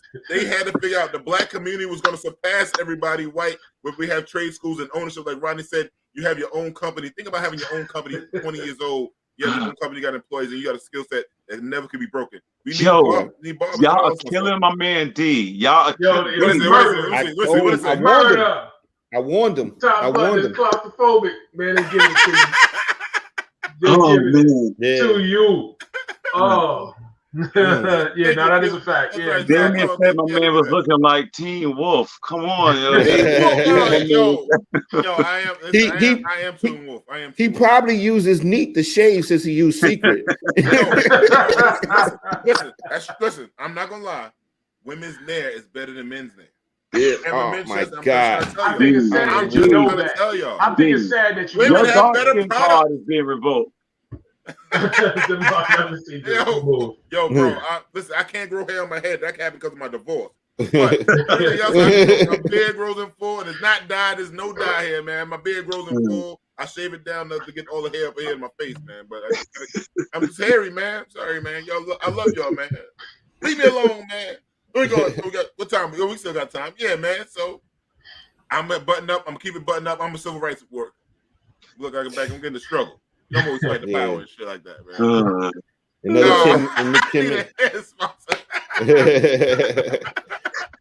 Oh man, that's crazy, man. Yeah, brother. Let's move on, man. Since Chicken Wing is on, this one is for you, my man, Chicken Wing. One-armed basketball player receives a basketball scholarship offered from Tennessee State. Speaking of HBCU, there he goes right there, crossing people over. I have no idea, but I seen him do it. This man is phenomenal. What you guys thought? Give him the guard, sham guard, right? You know, the one hand, little crossover. Yeah, that's it. Yo, he's nice with it, man. He's nice. He's from the Dominican Republic. For the background story, I think there was some kind of building. A wall fell on his arm, and he had to get it cut off. But he still developed a skill set with his one arm, man. No, I heard it was a crate challenge. All right, I'm sorry. No, come on. No, edit that out. Edit that out. Oh man, you can't put this guy on the show. This guy Wes, man. I know, man. Yeah. Can you watch the language, man? The children are watching, Wes. Yo, nah. I just think that it's definitely a testimony to show that mind over matter. You can do whatever you want to do. Yeah, you know what I mean? Don't be handicapped. Be handy capable. Yeah. I mean, he didn't allow that to stop whatever he wanted to do. No question. Yeah. And that's why I always tell people. Yes, Damien. Yeah. I always tell people, don't let nobody tell you can't do something. Show them you can do it. Yeah. That's right. I know. I was wrong. I know. Respect. That's right. No doubt. Man, wild as the Taliban. No doubt. Yeah. But the thing is, like, I think he got a lot of offers for D3 schools, D2. This is the first D1. I think Tennessee State, isn't that where Master P son is going? Is that right? I don't know. It was one of the schools out there, man. Man. What did somebody say about Kelvin, man? I shouldn't have said what I said. I know I was wrong. And you know something too? You didn't even get the banner running down the bottom. That you should have got. We didn't see no banners. Yeah, I'm going to stick up for D on this now because it's not being fair. Thank you, Ron. That's right. That's right. No, the brother deserves it. We got to give him a hand to accomplish. A hand. You got to give him a hand. That's what we got to do. Well, you being smart, Kelvin. No, I'm saying you got to hand it to him. Oh, you're trying to be funny. A lot of people. Whoa. You know what we're gonna have to do, Kelvin? We're gonna have to make you wear a polo shirt with your button to the top too. Put some pressure on your neck. Not the top button challenge. Top button challenge, that's it. Oh man. Oh man. That was so sweet. I don't know, man. So many of them. Yeah, I think they was drinking like something crazy. They was drinking something. I can't remember what it was. They was drinking the cinnamon chai. The cinnamon chai. Right. Oh yeah, that was the worst thing to me. But more basketball news. Steph Curry parents, Dale Curry, his father, played basketball. Him and his mom were called the quits after 33 years. Dale, the father, allegedly says the mother already has a relationship with somebody, moved in with a man, a former basketball player. Muscle shirt challenge. Yo, we just have to take up donations and buy them the muscles.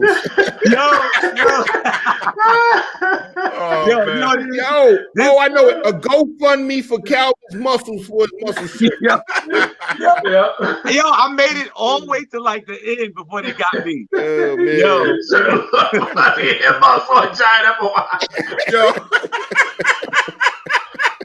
I'm gonna sell bean pies after this show. Let's stay on D. I'm real, y'all. This is the longest day challenge. I got one more. This one's for D. You look like Aunt May from Spider-Man, D.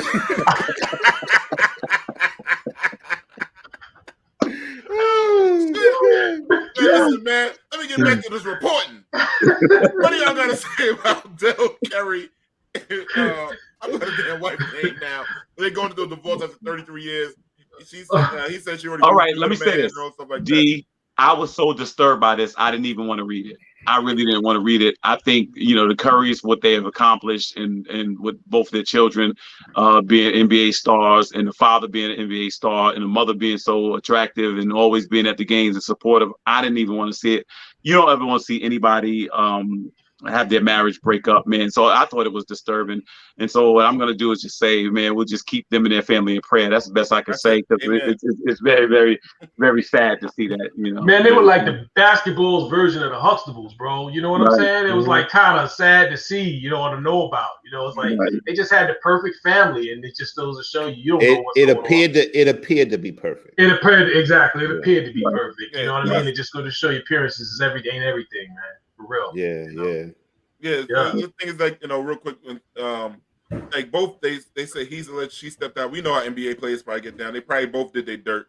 They were just tired of each other and it just grew apart after a while. Now, she said he was cheating for years and everybody knew but her. Probably right. Yeah, you know. Shit, I got another story. I'm gonna tell you about something that happened at CIW. There's nothing good here. One of my people's was with his mom, so I ain't gonna say nothing. But CIAA. So it go both ways. Everybody that's in the South know how the CIAA games get down, baby.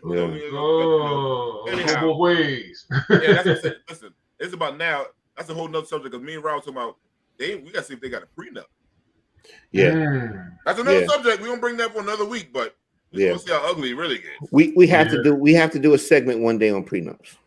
So, but for more sports news, Sha'Carri Richardson finished his last place in 100 meter. In her return, she came in 9th place. Jamie, can you play a video from her interview that some people might not have seen? Just how did it feel to be actually back racing? Actually, just to be back doing what it is that I have a passion for, that's in my heart, that navigates me through day to day, was a blessing. Just to be back on the track, not coming in with expectations, but of course wanting to do what it is that I'm well known to do, and that's be a performer. But God has a plan for everything, and I'm a warrior. And I would like to say, after the race, I was in the heat of passion, and I apologize for my language, but I'm a warrior. My passion will always come out for my love, for what it is that I put my blood, sweat, tears, and sacrifice into. This last month was a journey for me, but that's no excuse, because at the end of the day, I'm an athlete, and today was a day, but it's not every day. It's not the end of the world. And like I said, if you choose to count me out, joke's on you. Do you feel the love? Much better. I would think we all saw the one before, and I think this was a good recovery. She still held her ground, kept her dignity while also acknowledging her fault. You know, she's a young lady. She's young. She's still got a lot to learn, and she's still young enough where she can grow and come right back and bounce back. So we're all kind of prisoners to the moment with regard to Sha'Carri. But I think that she's got a hell of a lot of potential. She's still a world-class athlete, and I'm optimistic for her after hearing that interview. So, and yes, she needs a new coach and a mentor. You might be right. Yeah. She needs a new mindset, probably a change of scenery and how you do things, because these are world-class athletes. The difference between first place and last place can be a fractions of a second. And the difference can just be mentality, where you are mentally, and she's been going through things. So, hats off to her and all the women, all the sisters who participated. I know how she could train and be faster. Get that scroll ready. The milk crate. No, do the milk crate challenge. Run across that end of career. A day. If she makes it across without getting hurt, she beat the Jamaican. Let me say this. I think, first of all, for you to go from like first to worst, I don't think she really trained like she would over this last month while they were in Tokyo. And I think somebody said mentally she probably was out of it. Don't get me wrong. I mean, that Jamaican woman is the fastest woman in the world. Yeah. I mean, fastest woman since Flojo. But I just think at the end of the day, she really needs, I want to say this to every young person out there. If you don't have a good example in your life, then find somebody that you admire in another field or something and start to emulate them, because you do need somebody. This young lady has lost so much money and her image has taken such a hit, and I don't think she realizes it now. And so I do think she needs to regroup. Now, the good thing about this is this: people love comeback stories. This could set itself up for a great comeback story. You know what I mean? And I think she needs to really, really, believe in her talent and make sure that she can still go and work. And I tell you, there's no way in that field to circumvent hard work. You got to get out there and get after it. Now, I don't know if you can get faster because those girls, lit a flame on that track. But I know she's better than last place. There's no way she should be a last place athlete in any race. And I was saying this the other day. I wonder if she's ever come in last before in any race. I think very few of them have ever come in last. When you're on that level, very few of them have ever come in last in any race. That's the thing, and that's why it can be so potentially devastating psychologically. You know what I mean? Sorry, Kelvin got the same shirt. Yeah. Yo, we supposed to be getting on D. But it ain't no fun when the rabbit got the gun, man. We got hitters out here. Before I go to the next topic, I can tell you one thing. Them Jamaican girls can run real fast, right? But I tell you one thing, Melvin, them Jamaicans can beat black women in making goddamn mac and cheese. Them Jamaicans make that macaroni pie the worst tasting food in any Jamaican restaurant you ever could get. Do not let Jamaicans make the mac and cheese at any function. I'm telling you that. Leave that to the American black woman. Don't put onions in your mac and cheese. Big mama. When they have a blouse, when they wear blouses in the kitchen like my button right here, those are the only ones that need make my no Jamaican. Let me tell you something. The other day, I went back and just watched a clip of FloJo. If you haven't seen FloJo run in a while, man, I'm talking about left people like they were standing in quicksand. Yeah, she was fine. She was fine. And she was fine, right? Yeah. So, other sports news. J.R. Smith is ready to hit the links. He was at A&T University in North Carolina. He was a professional basketball player. He will now be playing golf. I didn't see that. He's playing golf. There you go. J.R. Smith, who knows, tatted up my brother right there. He's going to be playing golf. And he shot back at people, was trying to say he was always getting drunk. Say he only had Hennessy 3 times. So he was making those jokes and stuff like that. And people trying to get on him for going back to school. It's funny how a community will shout out and praise people going across some goddamn crates. When a brother tries to go back to school because he never went to college, he's going to attend college and he's going to play golf and uplift this university and bring highlights to another historical black college. We shoot him down. Yeah, and bring us closer into the world, maybe the world of golf. Yeah. You know what I mean? Yeah, he can bring a big highlight on that. Maybe we get more than one. Maybe we get some other Tiger Woods or going on. I don't know what. J.R. Smith gets on my nerves. I'm sorry. J.R. Smith can go get his doctorate, and I can't stand J.R. Smith. I'm sorry.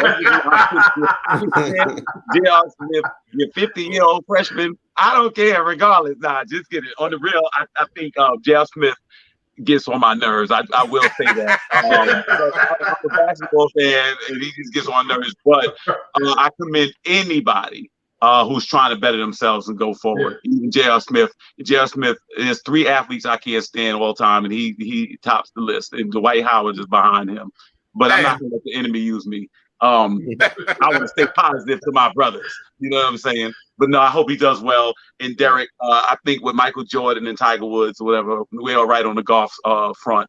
I think anybody that's going to play now, I dare you to say I played because J.R. Smith played. And then they can take that. No, not anymore. Not anymore. You know what it is. Oh, man. I fronted on the Knicks. Oh, man, I'm fronting on the Knicks, man. They traded my man Mark Jackson. I was done with them. You ain't been right since then, man. Word up. Only point guard that can only go to his right, Mark Jackson. Couldn't go to his left. He wasn't able to go to his left until he played for the Pacers. All right, check this out. I want to say this though. All through St. John's and all through the Knicks, he could not go to his left. But that's the bit. Let me say something. Name the top 3 point guards in Knick history. Oh. In my opinion, Clyde. It ain't gonna be Mark Jackson on it. Oh, then Rod, this is the first time I know you blatantly wrong on the show. Rod Strickland. The best Strickland point guard. No, I'm gonna tell you the best point guard in Knick history is Clyde Frazier. Second is Mark Jackson, and y'all can debate the third. Pearl. Pearl to play off. You asked me my opinion. My opinion? I want the facts. The facts is he couldn't go to. You can't handle the truth. Mark holds the rookie assist record, and not just with the Knicks, with the NBA. It's not one rookie that ever averaged 10 and change other than Mark Jackson. And they traded him. We got another subject about Mark Jackson, man. But we're gonna move on real quick, man. That's right, brother. After the show.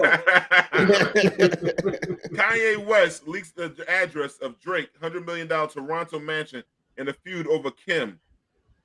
Kanye, yeah, guys. All right, I want to apologize to J.R. Smith.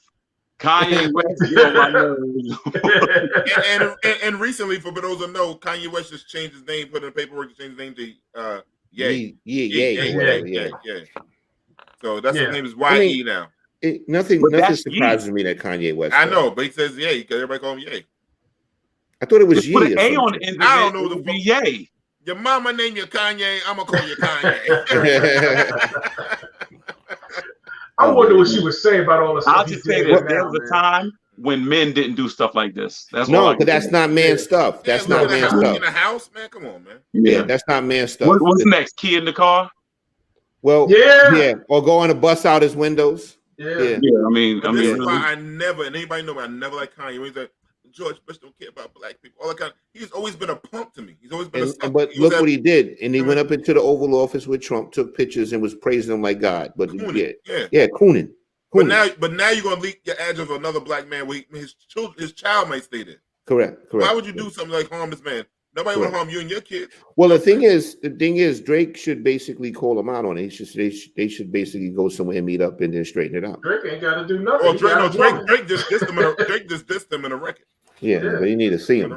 Drake got his woman. He ain't got to do nothing. You know, he's already the one on him. Serious. That's why he's doing it. So forget about it, man. Well, she always belonged to the streets. Well, yeah, she was from the streets. Yeah, she always belonged. No, I'll be real with you. To be honest with you, what they need to do, they don't need to be a diss record. Crate challenge. Both of them got to crates.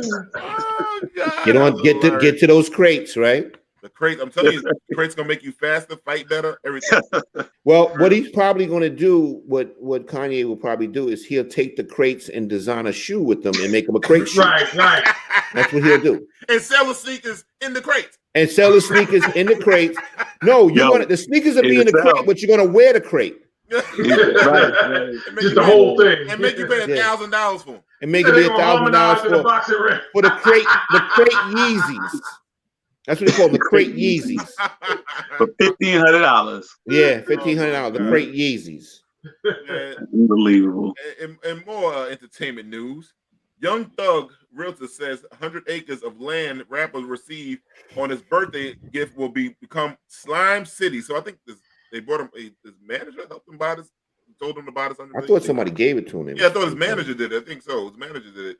They say they gave him, but if he gave it to him, why does he need a realtor? I'm just confused. But anyway, he got 100 acres, man. Any thoughts on his brother getting 100 acres? I just want to. What are you gonna do with it? What is he gonna do with it? That's the question. Slime City, baby. Slime in there, like some part of the what's going to be there? His manager saved his money for him so he could purchase 100 acres. That's what Jamie. Housing. He's gonna build housing on it, I think. He said turn it into Slime City. So that's that'll be interesting to see. I think that's actually a smart thing to do if you receive land like that. It's understandable. So I don't want to live somewhere called Slime City. Me either. But I think that's not for our demographic. There's a whole generation that's coming up under us who understands that whole thing. Mm-hmm. And if they are gonna maybe one day they're gonna be potential homeowners and maybe they'll live in Slime City. Well, Slime City don't sound like it will have good plumbing, as we just talked about. I got a suggestion. Native Town. Yeah, that's what I'm thinking. That's what Slime City's gonna probably be. Yeah. Well, don't Young Thug ain't the one to wear the skirts and dresses like you go. Well, don't he wear that stuff? He wear all that stuff. So I might be like I wonder what the state, the city flag will be. I think he got a pink car too, didn't he? Somebody gave him that was also for his birthday. They were saying he got a pink. Somebody gave him some sort of pink Rolls Royce. Not if it was Rolls Royce. It was some kind of other cars. I'm not moving to Slime City. I'm telling you right now. I might just move to Brownsville before I move to Slime City. Shout out to Brownsville.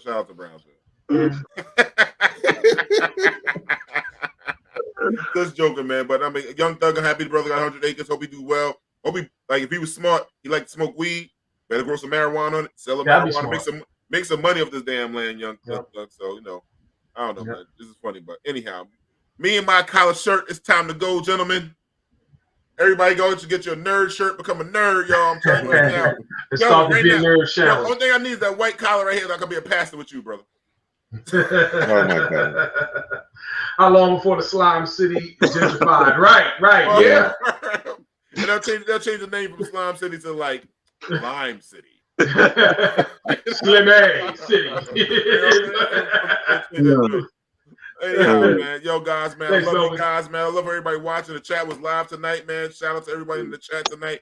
Remember, follow, like, and subscribe on Facebook, YouTube, and Twitter. Ring that bell. Get notified when we come on. Make the comments, and we will get back to you. Peace, and peace. Great chat.